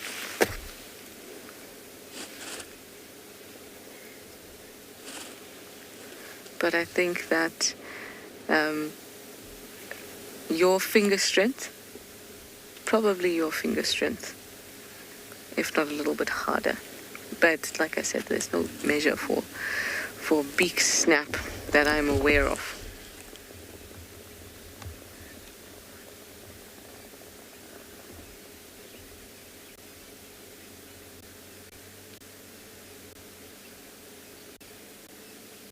It's nice to have it so close to the vehicle so we can see it close up and personal. Well, at least you can. I can't because I don't have a monitor that can show me. I'm just looking at it in reality.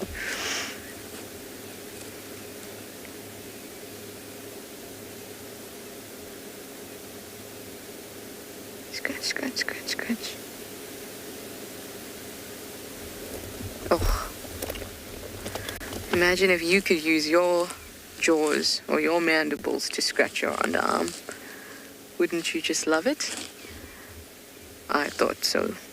Most of you probably said no.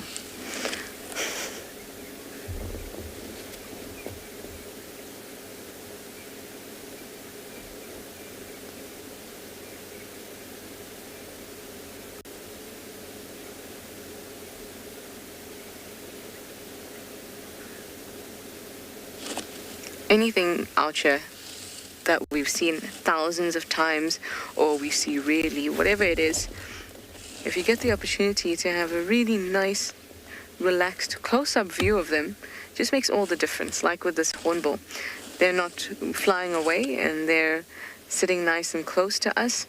So we get the opportunity to really look at their beak, really look at their eye, their feathers. All these features that are often overlooked because we don't get close enough with the camera to get in really, really tight. Anyway, let us now move on. Again, I'm not sure where I'm going to go.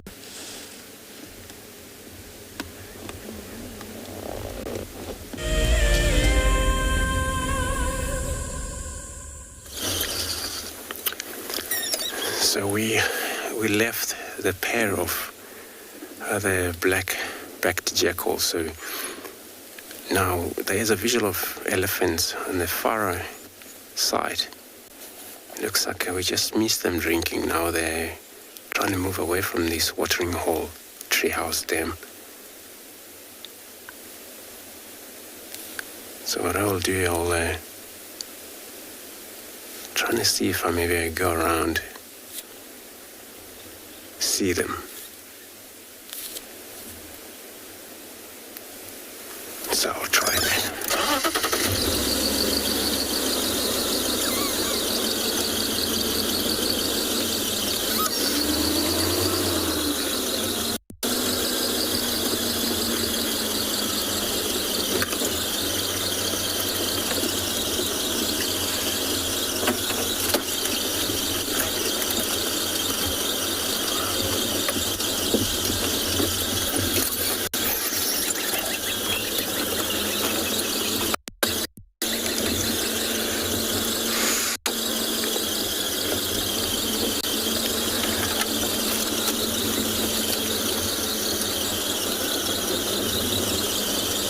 Now, elephants, they will be really loving this type of weather,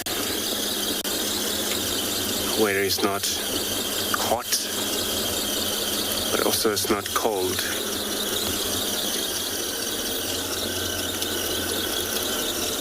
Very cold for them, so it's really cool weather for the elephants most.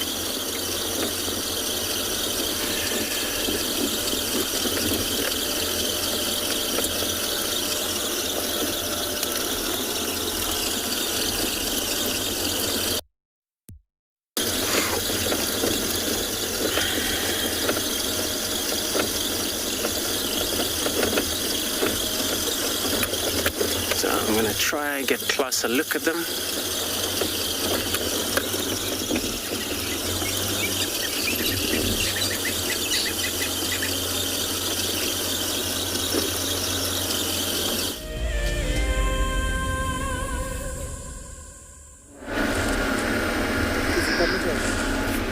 Hi guys, we are still in quarantine, moving along. We seem to have a few difficulties on our vehicle at the moment, so bear with us. Things seem a bit strange. It's just the comms and the screen, etc. But hopefully we'll sort it out in a bit. But for now, like I said, I'm not really sure where I want to go, so maybe I'll just chat to Andrew over the Game Drive radio and we can figure out what we want to do.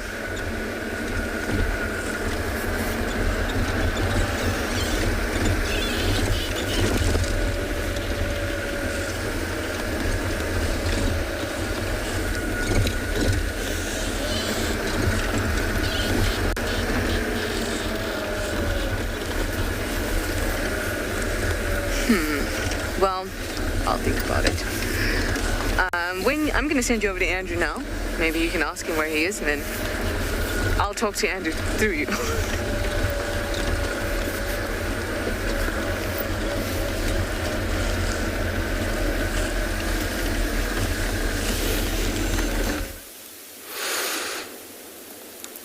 Back with us, everybody, again. Got a closer look at our elephants. And then now they still probably scattered all over here. These are the only one we can see, but then a lot of communication they were doing when we were here. We're on a treehouse dam, our location at the moment, on the western side of a dam.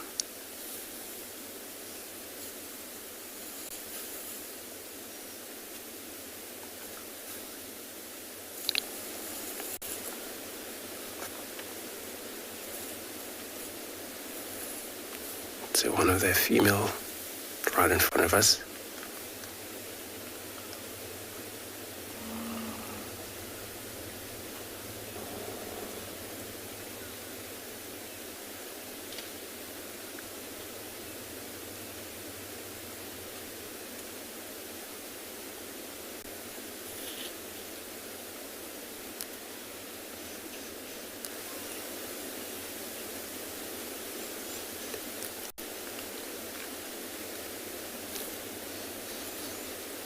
So, all right, it was a beautiful communication with these elephants.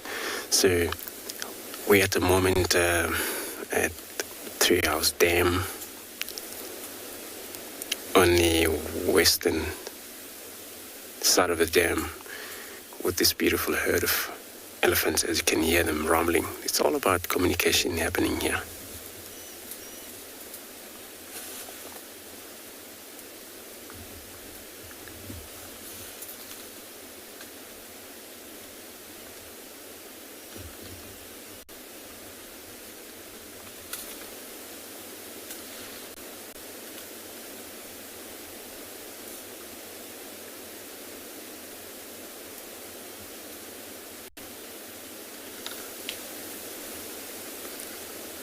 Just gonna stay put.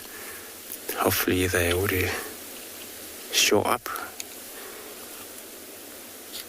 which they already did. We got one right in front of us.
There are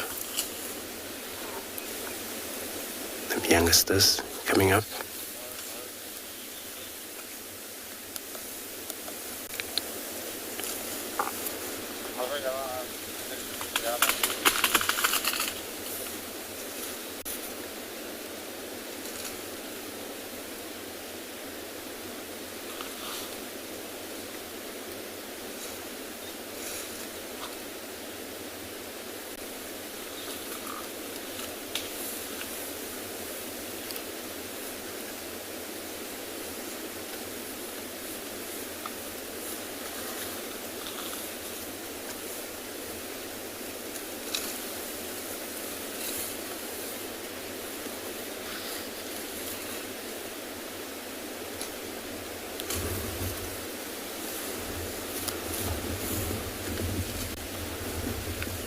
Here's another one. So it's quite a holiday here, all the bush, because they're all busy feeding right now. The grass is soft. It's just a spit this morning, so it was not much of a rain. I wouldn't call it rain that, so it was just a little drizzling, and it's all just settled down again. And the left old grass is very soft for all animals.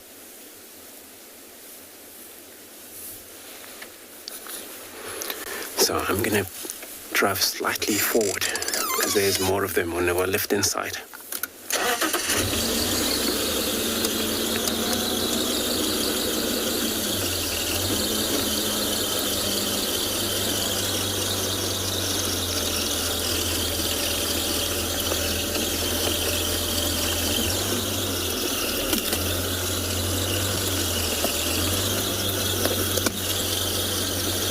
Stop right here. So beautiful. So Jerry asking, how come elephant so silent when they walk? It's a good question that, there's actually big animal, this animal, but their foot structure, it's underneath, it's all the very soft but strong muscles, and then it's like a hard sponge would enable animal to walk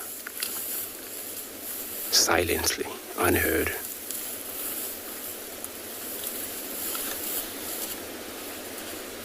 So that's why they're so silent when they walk.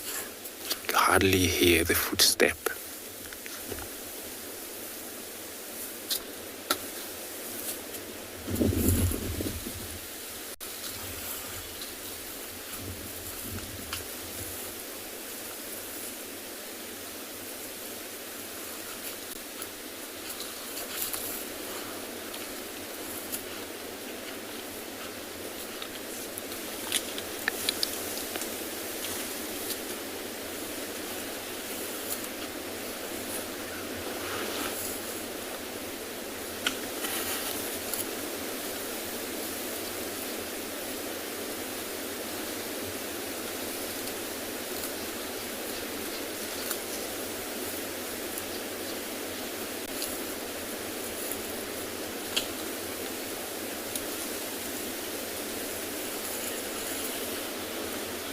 Such a beautiful eye looking.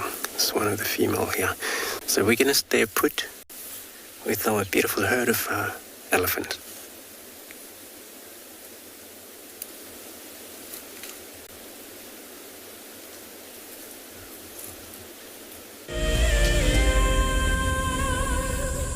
The annual Safari Guide of the Year competition aims to create awareness for those men and women who dedicate their lives to tourism and wildlife. This year's event will be held at Marataba, a breathtaking privately managed section of the Marakele National Park in South Africa's Limpopo province. In celebration of this, Wild Earth and Marataba Luxury Lodges are offering all explorers a chance to win a 3-night stay at Marataba Safari Lodge for you and a friend. In addition to a spectacular spectacular land-based safari, Maritaba luxury lodges offer an opportunity for guests to cruise peacefully along the Matlabas River, watching the animals as they drink and wallow. The lodge offers you a chance to lie by the pool or enjoy a spa treatment, and one night could be spent sleeping out under the stars in a luxurious treehouse. Sign up to be a Wild Earth Explorer before the 30th of June, and it could be you heading off on a long-awaited getaway. Wild Earth Explorers, it's in your nature. Hi everybody, I'm Tiana, I'm from Johannesburg, and I am one of Wild Earth's biggest fans. Been watching for 4 years. DG here from the Ozarks. It's been 4 years for me, and I'm not leaving anytime soon. It's given me a time away from the hassles of the city, and it's given me a connection to a place that has stolen my heart, which is Africa. Last year we lost our son, and now we're just watching Wild Earth. Love to all you guys. You are reminding us of the role that we play in nature conservation, each and every one of us. You have reconnected myself to a dream that I had as a child to get involved in nature conservation, and for that I'm really grateful for as well. Thank you, thank you, thank you.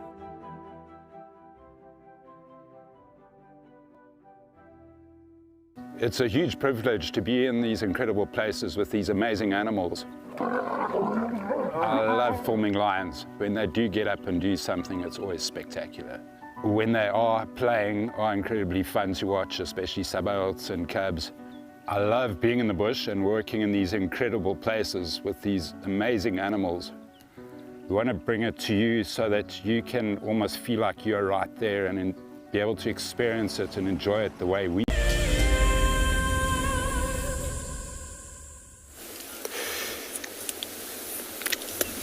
Great, everybody.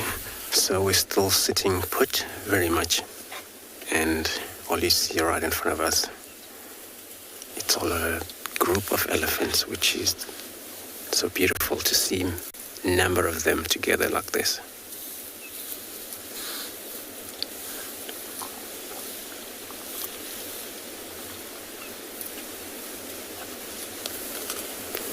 It's one of the big female right here.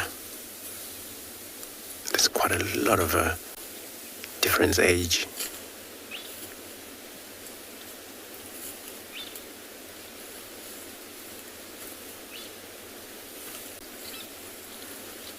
And she's probably nesting right there where she is. You can see how she poses.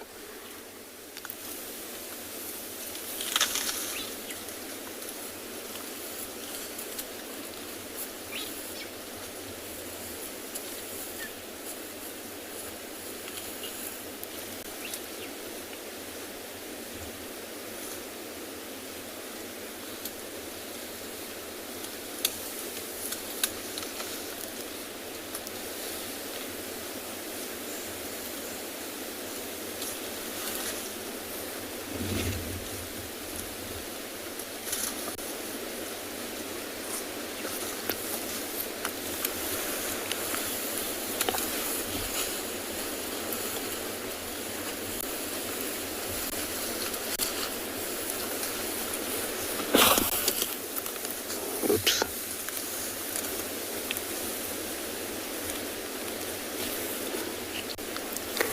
And they're so chill, hardly to hear noises again. You see, it was the one that trying to blow nostrils, but she looked chill as well.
So Annabelle is saying their ears are huge. You're very right. Very good comment on that there. So usually fully growing elephant ears itself alone across from the top to the bottom is anything from 1.6 meter. We're talking about bull, where they come so big in size.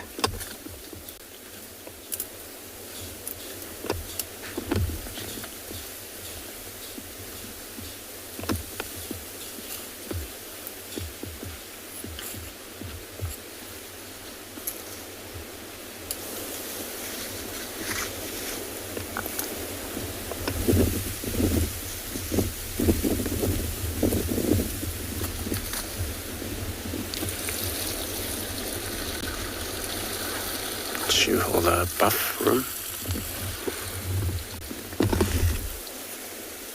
is their job of the day, all about feeding, but defecate, make the room for the next space.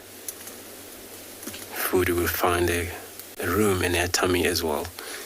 And they are not ruminate, they don't actually chew cud, they only feed. Eat sometimes non-stop when they can because of that situation.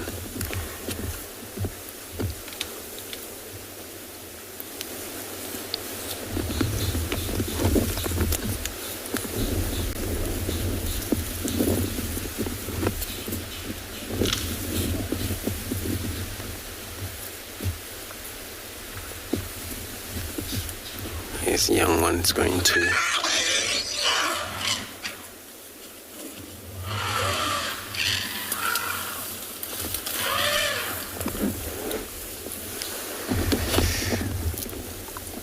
something went wrong back there. And someone was not probably behaving well, but it's going to be sorted out. Everybody's heading in a direction.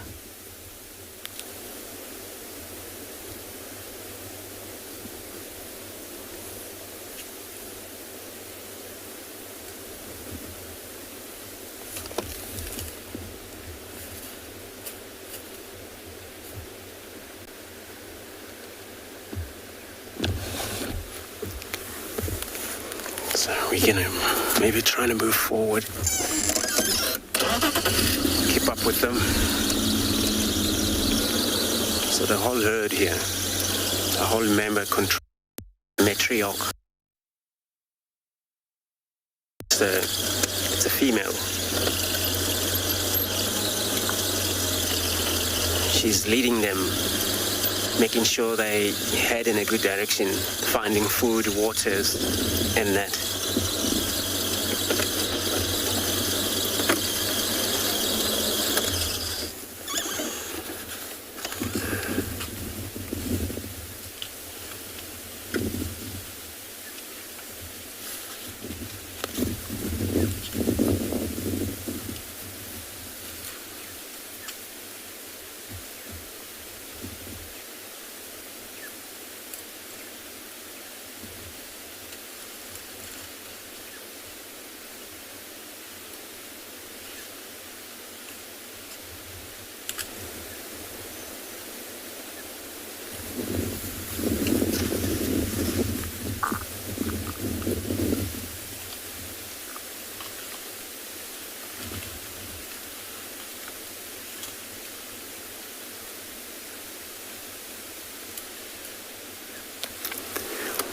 When she wants them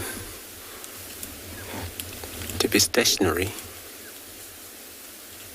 then they all notice that, because she would also first to be stationary or delay not to move so much, and then they all notice that, okay, this is the area where we should spend around so many of times. For her to make her own decision is due to the food.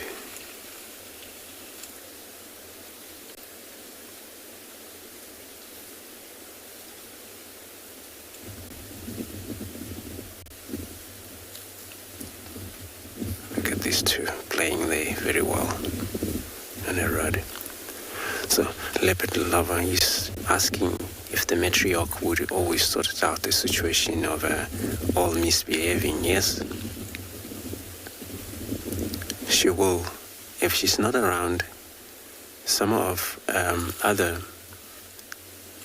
because there's always matriarch and then there's always another inexperienced female in a member where in case then it happened to separate, she would be maybe taking care of the other group.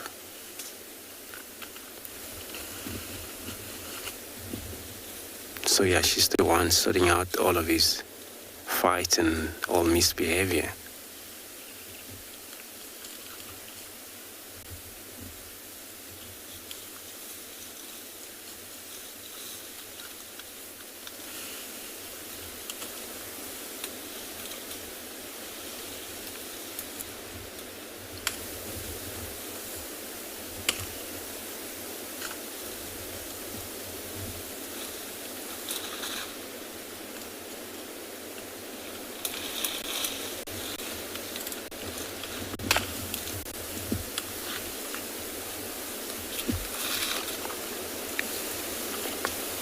Pouring over a sand on their body. They love doing that. Dust bathing. It's all they can do. Swimming, getting into mud when they can. But at the end, they would need the sand on top of them, but also provide protection on their skin.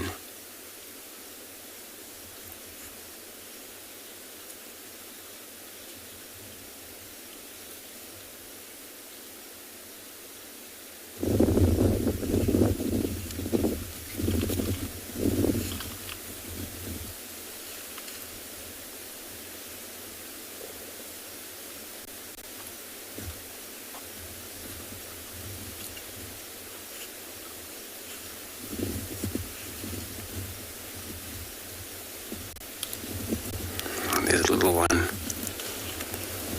still need a lot of care from the rest of the adults, where they do carry one another.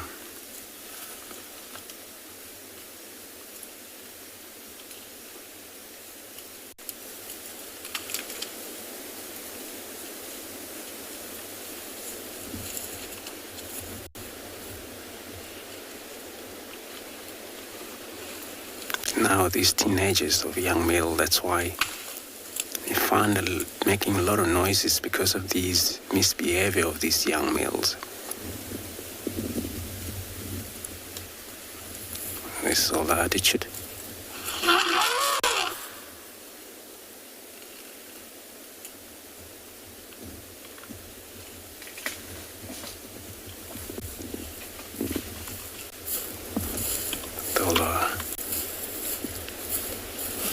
Looks like one of the girl there.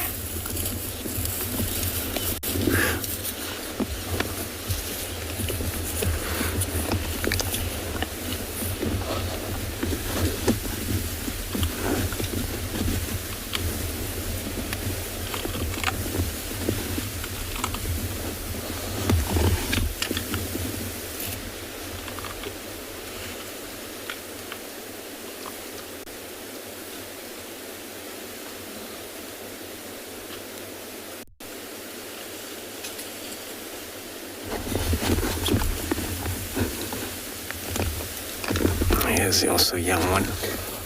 Oops.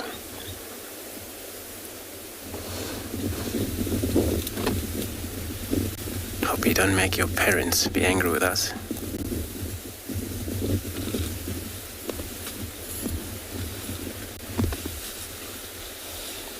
It's a lot of energy they got, especially when they're young like that.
It's coming back to the road again.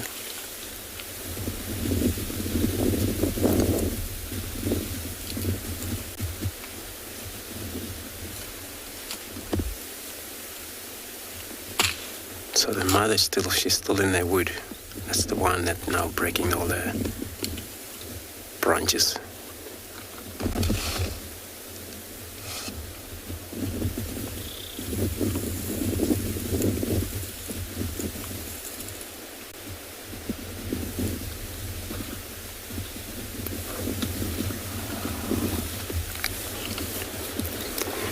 So we're gonna stay put.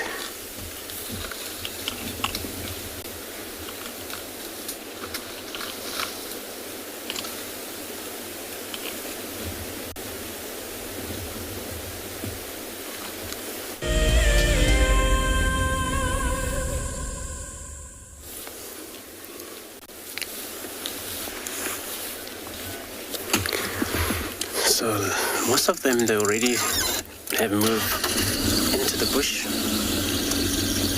but we still have some of them which they would probably cross the road over here.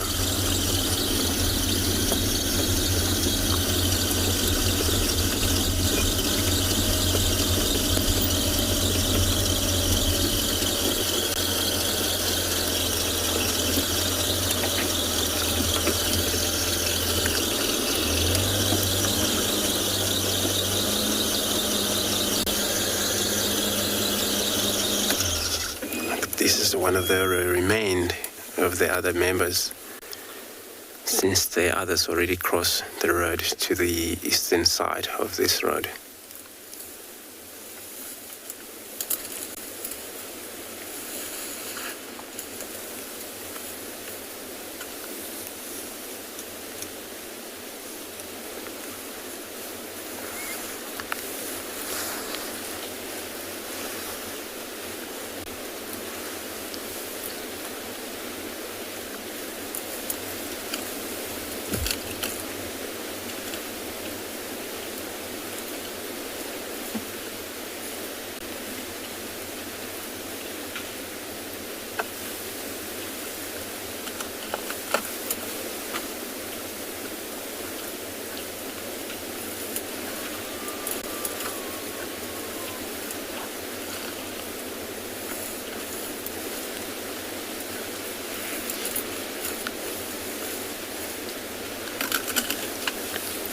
So this female looks like she has found a very nutritious tree. As you can hear how she chews.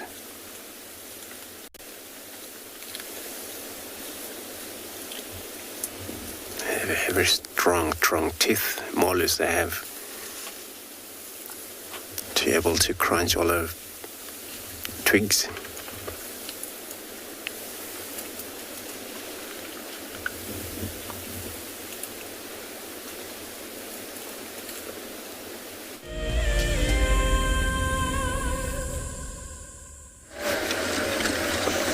We are now at Twin Dams.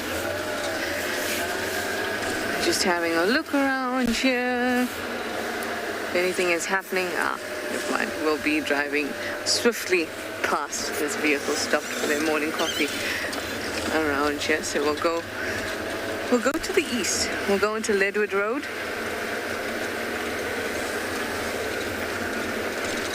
See if we find anything on that side. It's been a while since we saw Thandi, although I doubt she'll be that far west. She's been a little bit more east of that. But in Ledwood, could see the chick, the Batteria chick, how it's coping in the cold and dreary weather. It smells amazing by the fire breaks, just letting you know. Because it's damp, the soil is damp, it smells amazing. It's hard to describe it. But in the next few days, you're gonna get little green that's popping up all over the fire breaks. At the moment, it's black. If you have a look now, it's just black, black, black. Dry, black, no new life yet, but maybe tomorrow, as soon as tomorrow, we might see little bits of green pop up. It's gonna be epic. Oh, smells so good.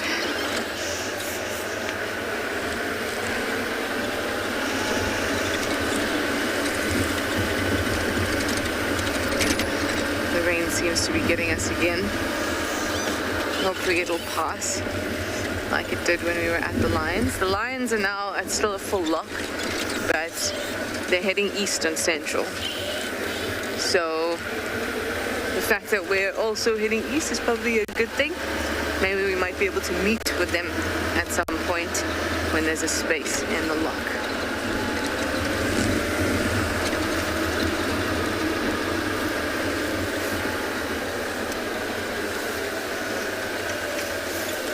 Here we are on Leadwood Road.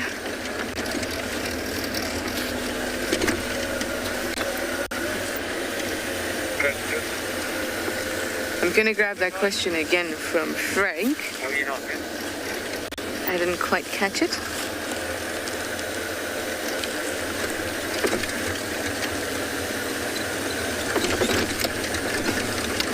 One of my favorite smells in the bush. That petrichor smell, bacteria in the soil, that smell. Damp soil, ooh, love that. And the smell of leopard urine. Those are some pretty great smells. So I don't see our Batslea chick. I can see the nest. Let me get into a nicer position here. Sometimes on the other side of the nest.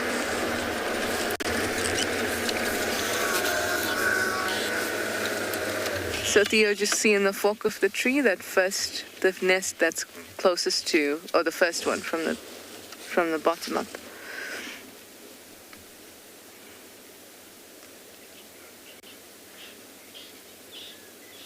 I hope Theo's got the right one, but it's the first one. The other three are, four are above it. Or, yeah, 3 are above it. There's one that's drooping on the side, but it's in the middle of that tree. And our chick is not in it, but I'm sure it must be around practicing its flight. Oh, I can hear a fish eagle.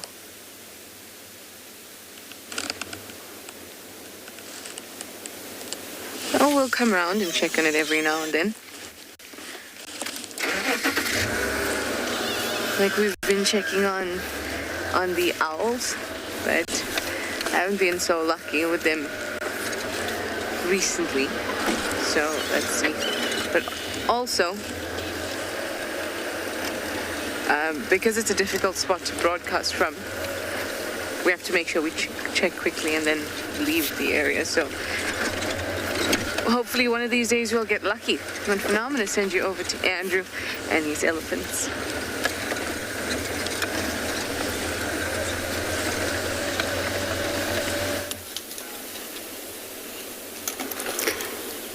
Good luck, Trishul. So, we're still sitting here, but now there's a bigger female that came join the one that was busy chewing into that false marula tree. Such a big wood, they're already trying to chew it off.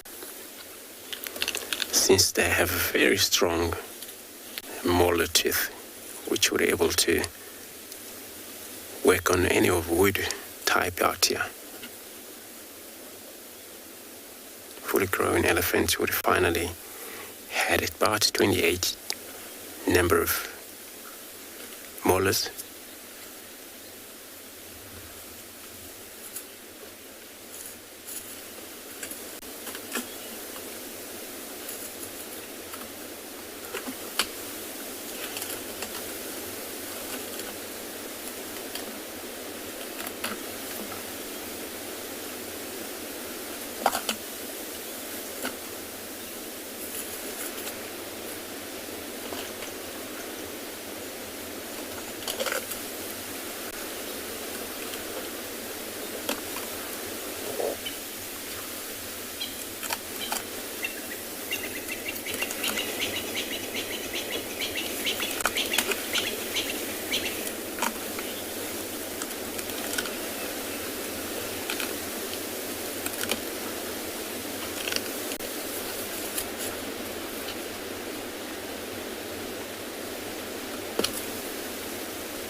So Karen, you're asking at what age do a young elephant start to grow their tusk?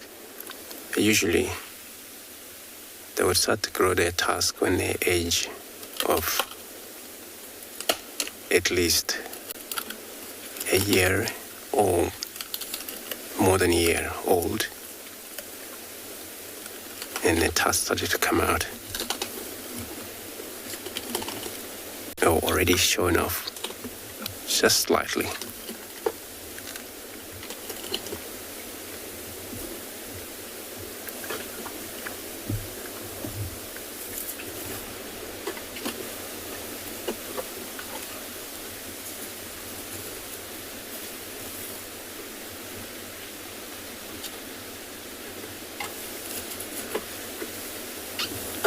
And this tusk continued to grow as the elephant grew up.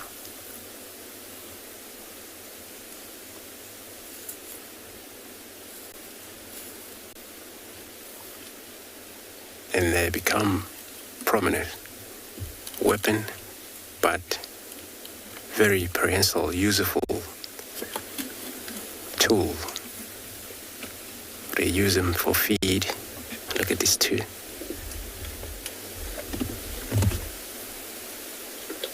This young one already investigating their sister.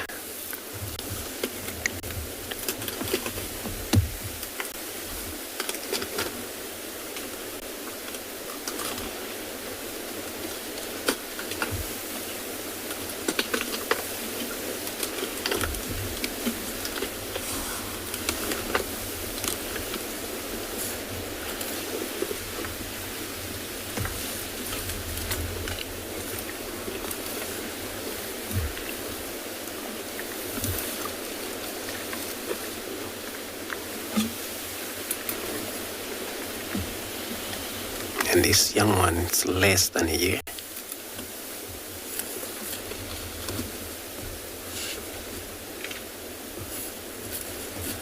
It's already playing touch. It's all about the touch.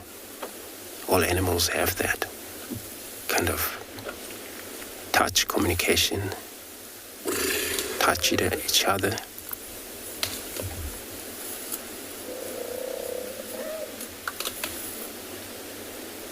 Or a noise that you just heard far away as well.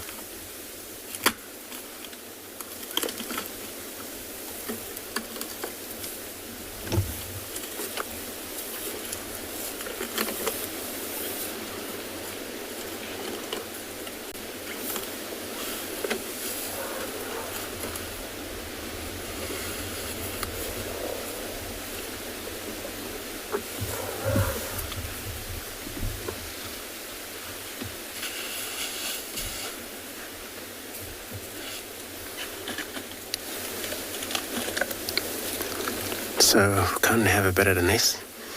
We'll stay another couple of minutes here just to see how these elephants react.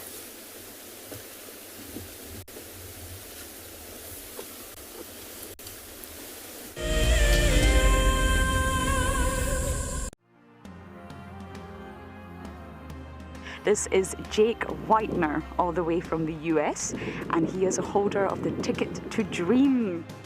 I decided to support and buy the Ticket to Dream to help Wild Earth in its mission of conservancy towards animals and the environment.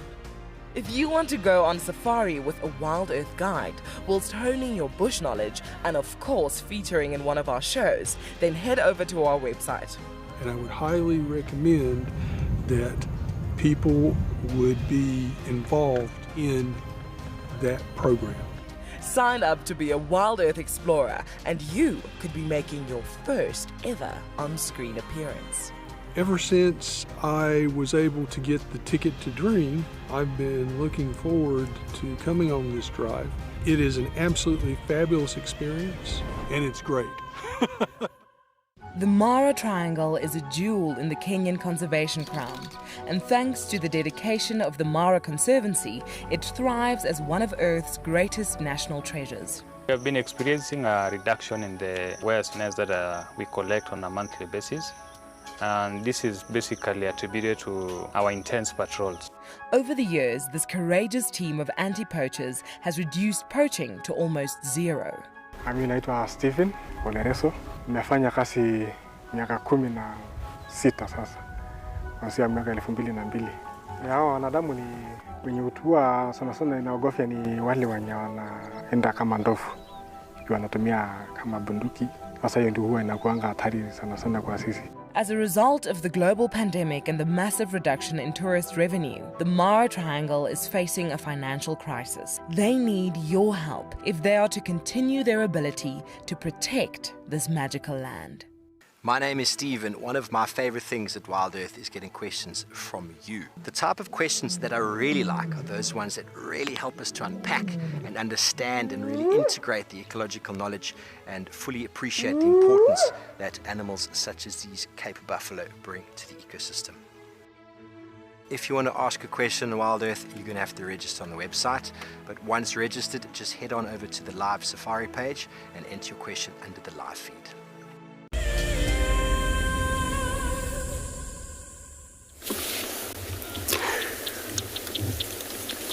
Still sitting here as a young one, heading back to between the two adults. One of them, which I think the furthest one, must be the mother, I think.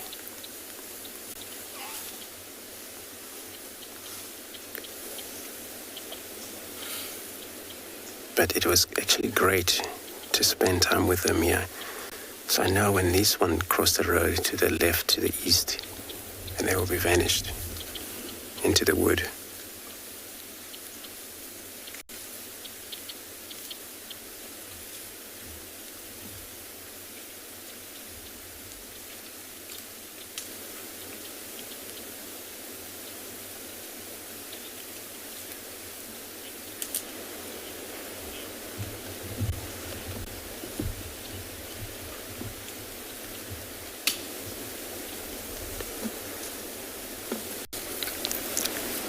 Carol, you're asking where exactly the elephant's ear hole. So when you look at even this young one we're looking at there, it's very difficult. Maybe I should grab my book.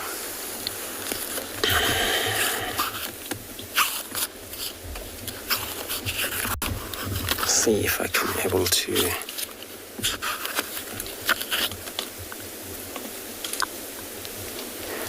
But if you look at that little bit of a hole that actually is between the eye and the ear itself, you see the temporine, which is a little secretion where the secretion come out. But beyond it, if you go to the left, slightly up, and then that you're able to see little or hair a little bit. But that's where the ear holes goes in, because my book also would probably show the same.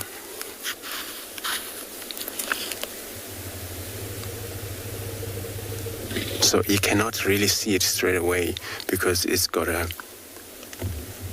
just before the entrance or after that, it's got a little bit of hair on around, very strong hair that covered all the dust not to go through. That's where the ear hole is.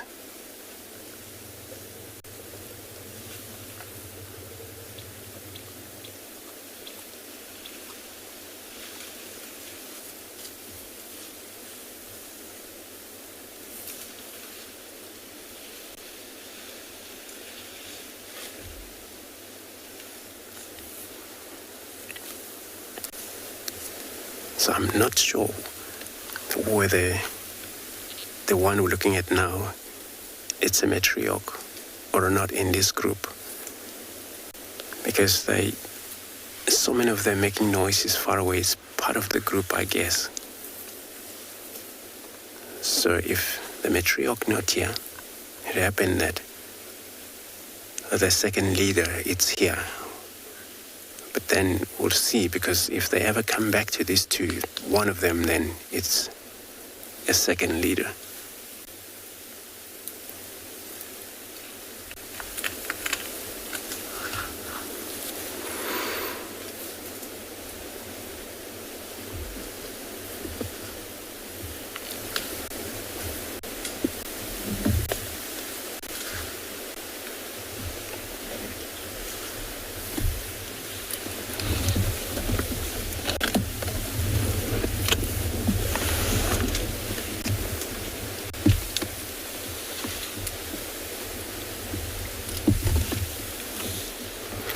So is he asking if is that true that elephant can feel this sound or their feet? That I'm not sure.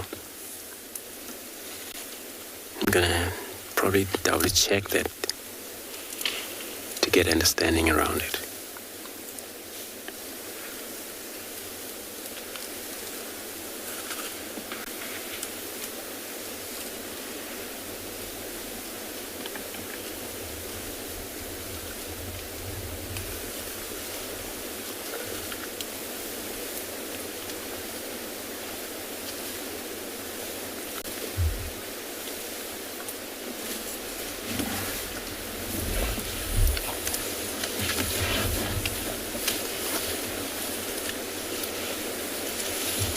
So we're talking about this one. This is the one that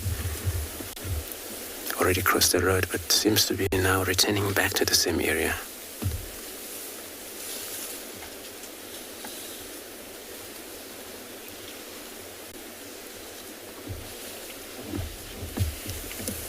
Which means there is a leader in one of these two we saw and they were right there. So they're coming back to the very same spot.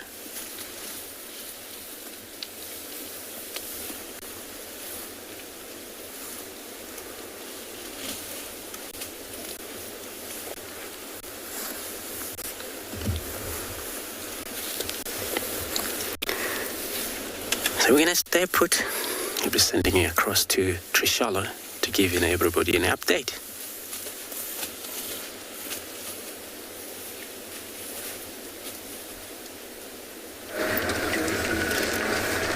I am on Mamba Road. We came on Cut Line, now we're in Mamba, taking an easy drive along this road. I feel this is a road for Kalamba. That's just how I feel. What I like about this weather is that right up until the end, when drive ends, there's a potential to see movement, predator movement.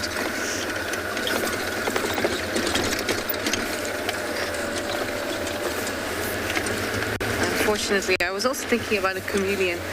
A walking one, which I would love. There's some potential good trees there, but it's kind of cool. So, and then last night, I tried to find a chameleon and I couldn't. I wanted to show Maggie a chameleon. She said she forgave me because I showed her there was a pearl-spotted owlet that we spotted. So she said she'll pardon me this time for not finding a chameleon. But see the color of these trees here to the left of me? They're bush willows. They're really beautiful colors. And often you will find chameleons in them and a similar color. That's something special. But I think with the weather, we may not be that lucky.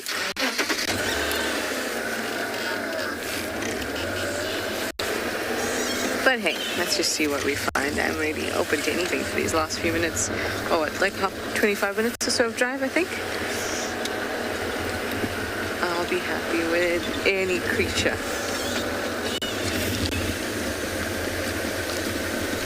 Oh, the rain's starting to come down.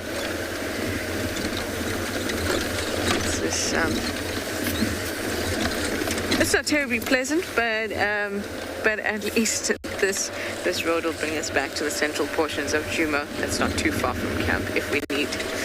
Anyway, let me send you back over to Andrew and his elephants.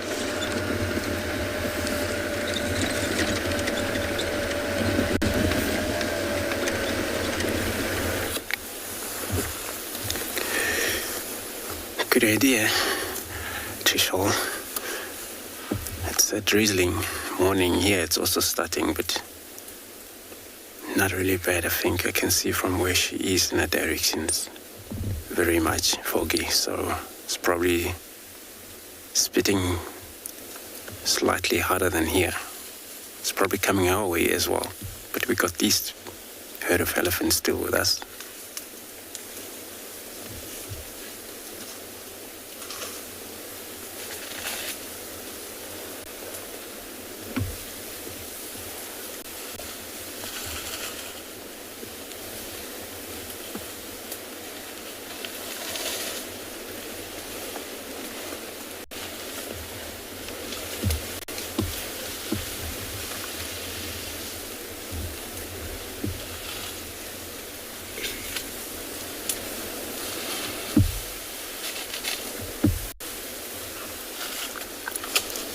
is to through the bush.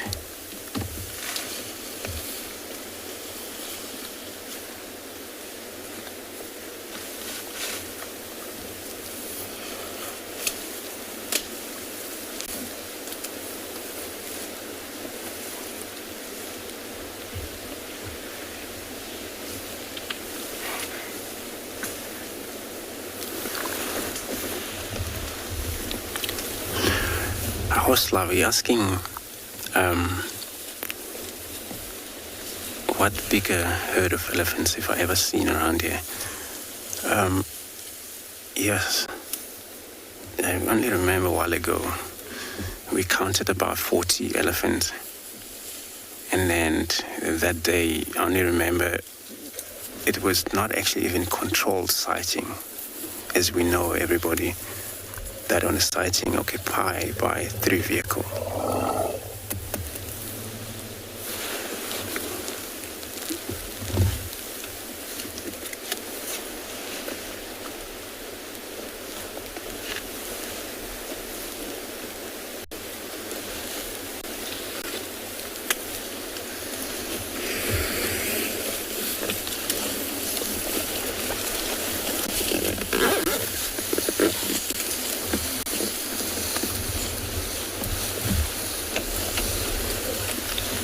So that day on that sighting was anything from 7 vehicles, and it was out of control because everybody was amazed to see such big herd in that open area like that.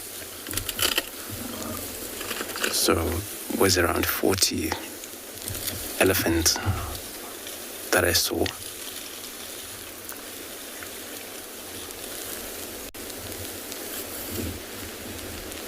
But usually, anything from 7 to 15 in a group, 20. That's maximum.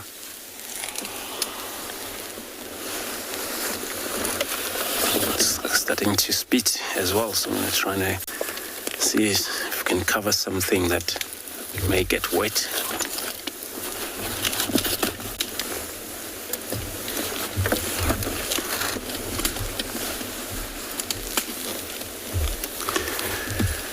So these 2, one of them looks like, yes, it was a leader, and then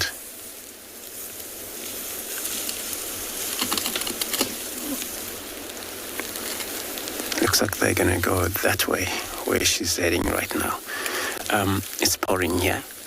See if we can stick with this elephant, or we can check for something else. And I'll send you across to Trishala.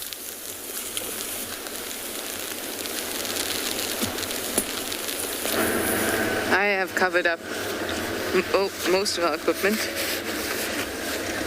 and my head, and yeah, we're basically going to try and find some shelter until the end of drive. Considering that it's been like this for most of the day, most of the morning, I'm very impressed at how it held up for the majority of drive.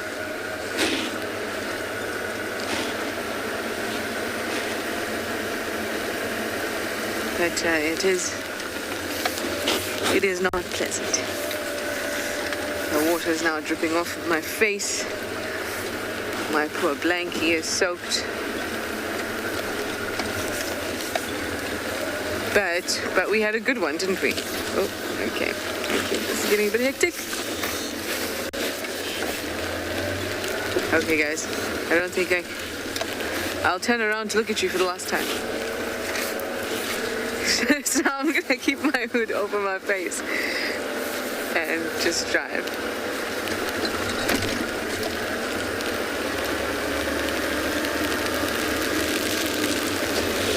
Woo.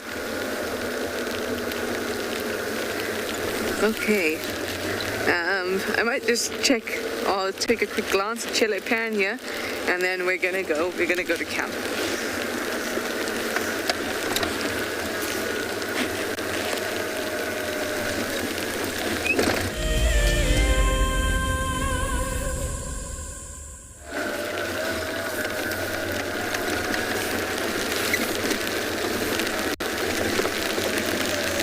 This is Chile Pan. Have a quick look here. As you can see, the rain it's falling. And you can also hear it. Let me just cover these things up quickly. Okay. Nothing happening though, so let's move it.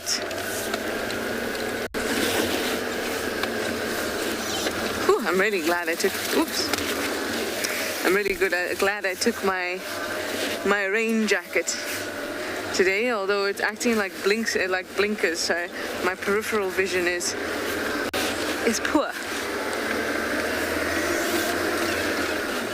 Reversing into that tree on the side could have told you that.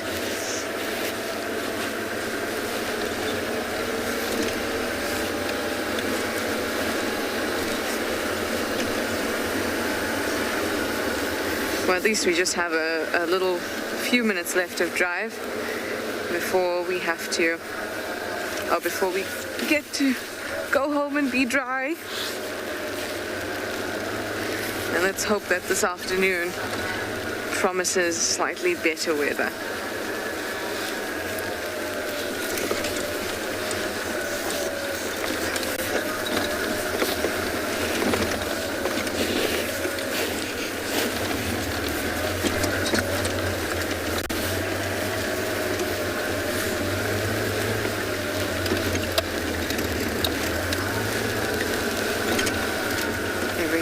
Properly soaked. Okay, up we come. We're gonna go point our nose in camp direction so we can sneak in quickly as soon as drive ends.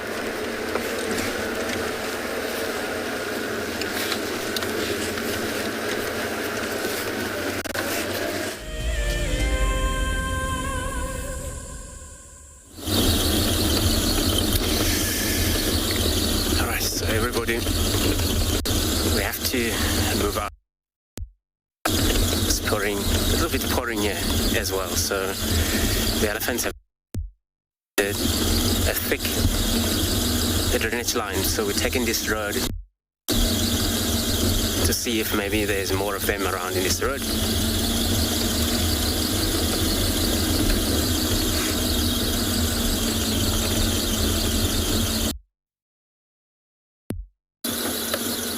The herbivore species, when it rains, they don't face the rain. That would be lions and leopards because they forced by the chance of killing success when they're on hunt. But these are the buffaloes, all antelopes. They'll rather hide or when they want to move in that rain, they'll rather go parallel.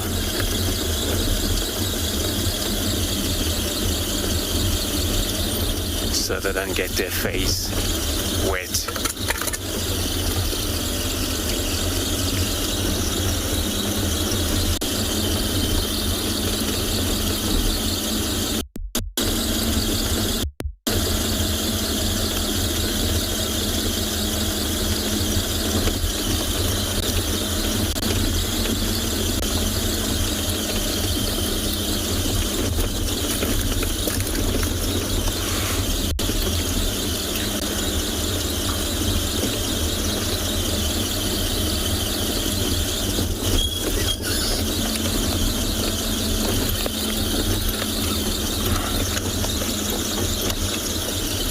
Probably going to be like this the whole day, looks like it. Or maybe it's going to burn up. At midday, we'll find out.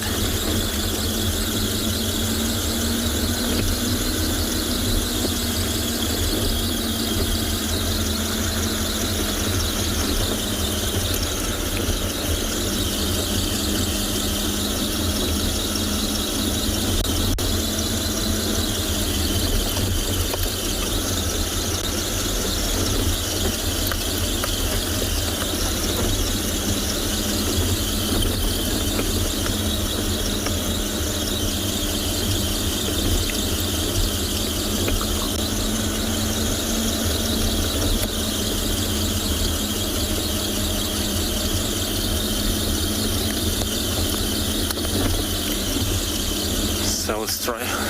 We're gonna carry on driving these few roads here, see if we'll come across anything.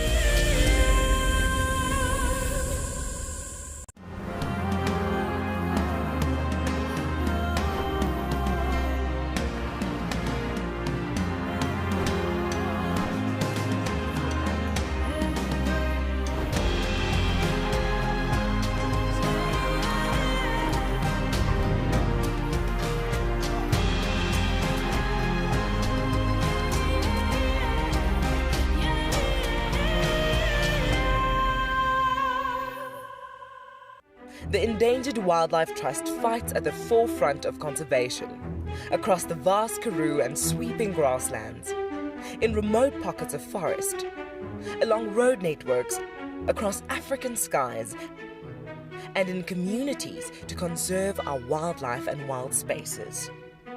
Help us to protect forever, together. Donate now at ewt.org.za.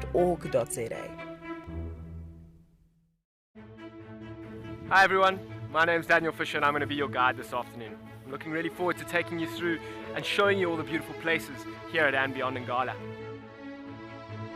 If you have any questions, please register on our website.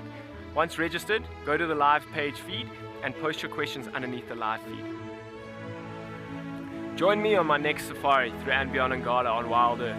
Send me live questions through the Wild Earth website and I'll answer them live from the African bush. The croc is still holding another one there. It's holding from the hindquarters. I would really want.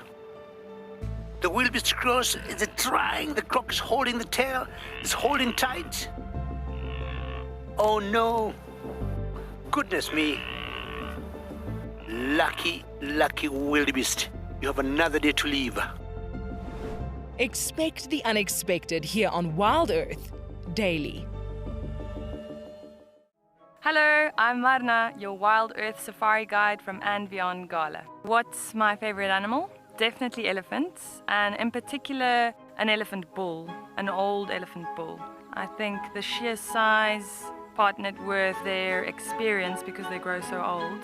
I always wonder what they've seen and how they've seen the bush change over those many years. Join me or one of the other guides twice a day on Wild Earth.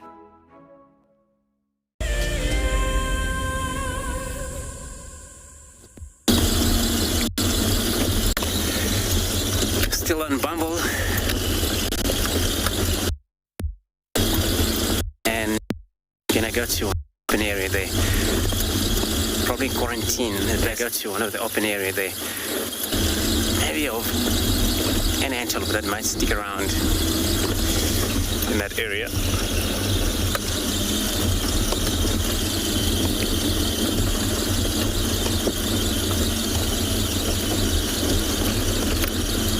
Would also like to see how the impala would react to all these jackals still around in the area as well.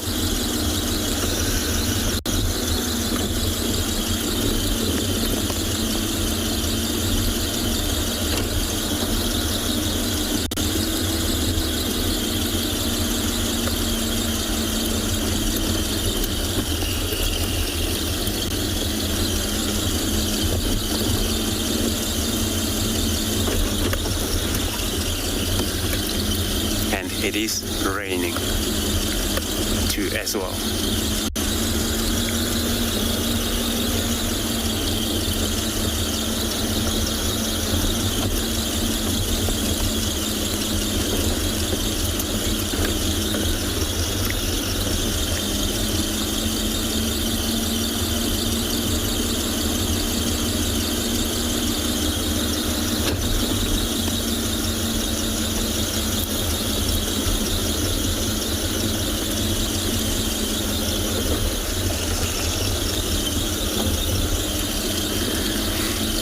Nature, Adam, you're asking if I ever stuck in a while.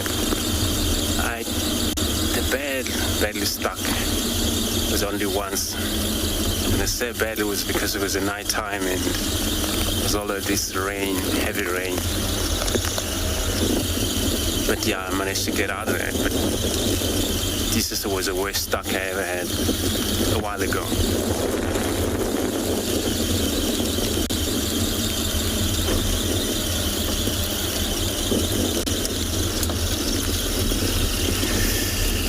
So you know what? Since it's pouring, I'm gonna go under a tree here. We're in an open area. We're just gonna check if there's gonna be anything around in this open area that we can see and able to put in ashore. Started to pour harder as well. As you can see in front of us, all foggy taking place. This is all rain.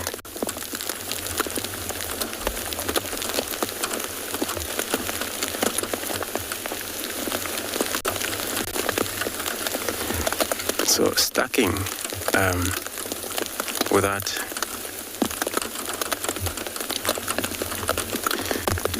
being stuck in the mud, that's not worse. Only worse when you're stuck in the mud. So it looks like settling down again. We're going to drive around and I'm going to be sending you across to Tswalu again.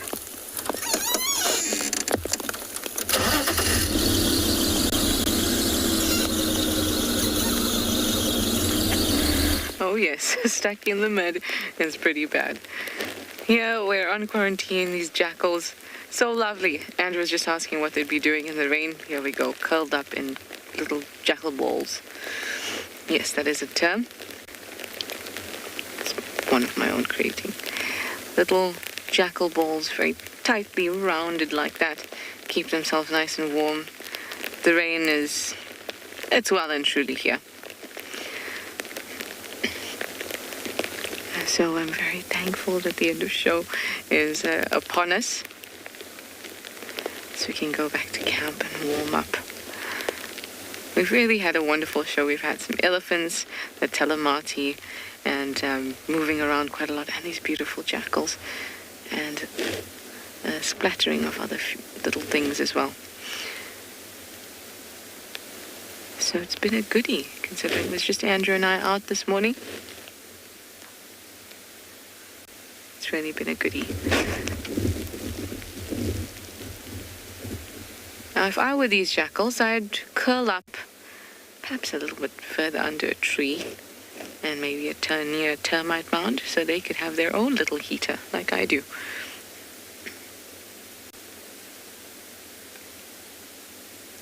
But the fur of most mammals have guard hairs which are actually waterproof. Portions of the fur that make sure that water doesn't seep down to the downy bits of the fur that's closest to the body that keeps animals nice and warm. Keeps mammals nice and warm. So despite being out in the rain and in the water, they would actually be pretty comfortable. It's got to be really heavy rain and they've got to be drenched to soak all the way down to the softer downy hairs closer to the body. So they're probably pretty comfortable.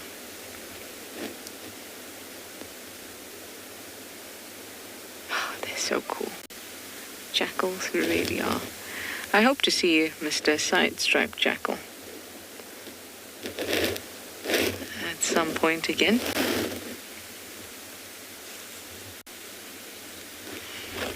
I've named him Jekyll.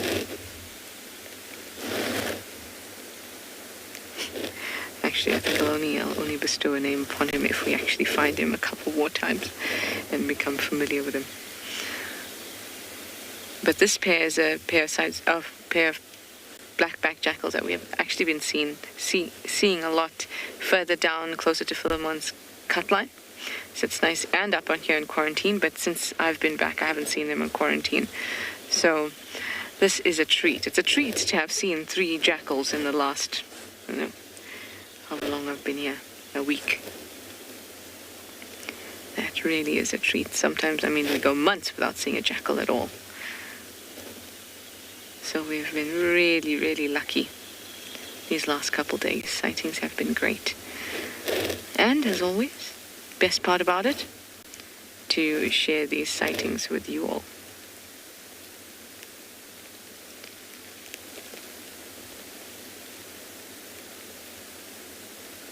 Well, I hope this afternoon it will clear up nicely. And we'll have all sorts of animal movement, maybe leopards walking about trying to re-scent mark all those fabulous things, maybe some jackals, maybe more lions, and all the small things in between. But it's that time, guys, where we have to say goodbye, and we'll see you this afternoon. Bye for now.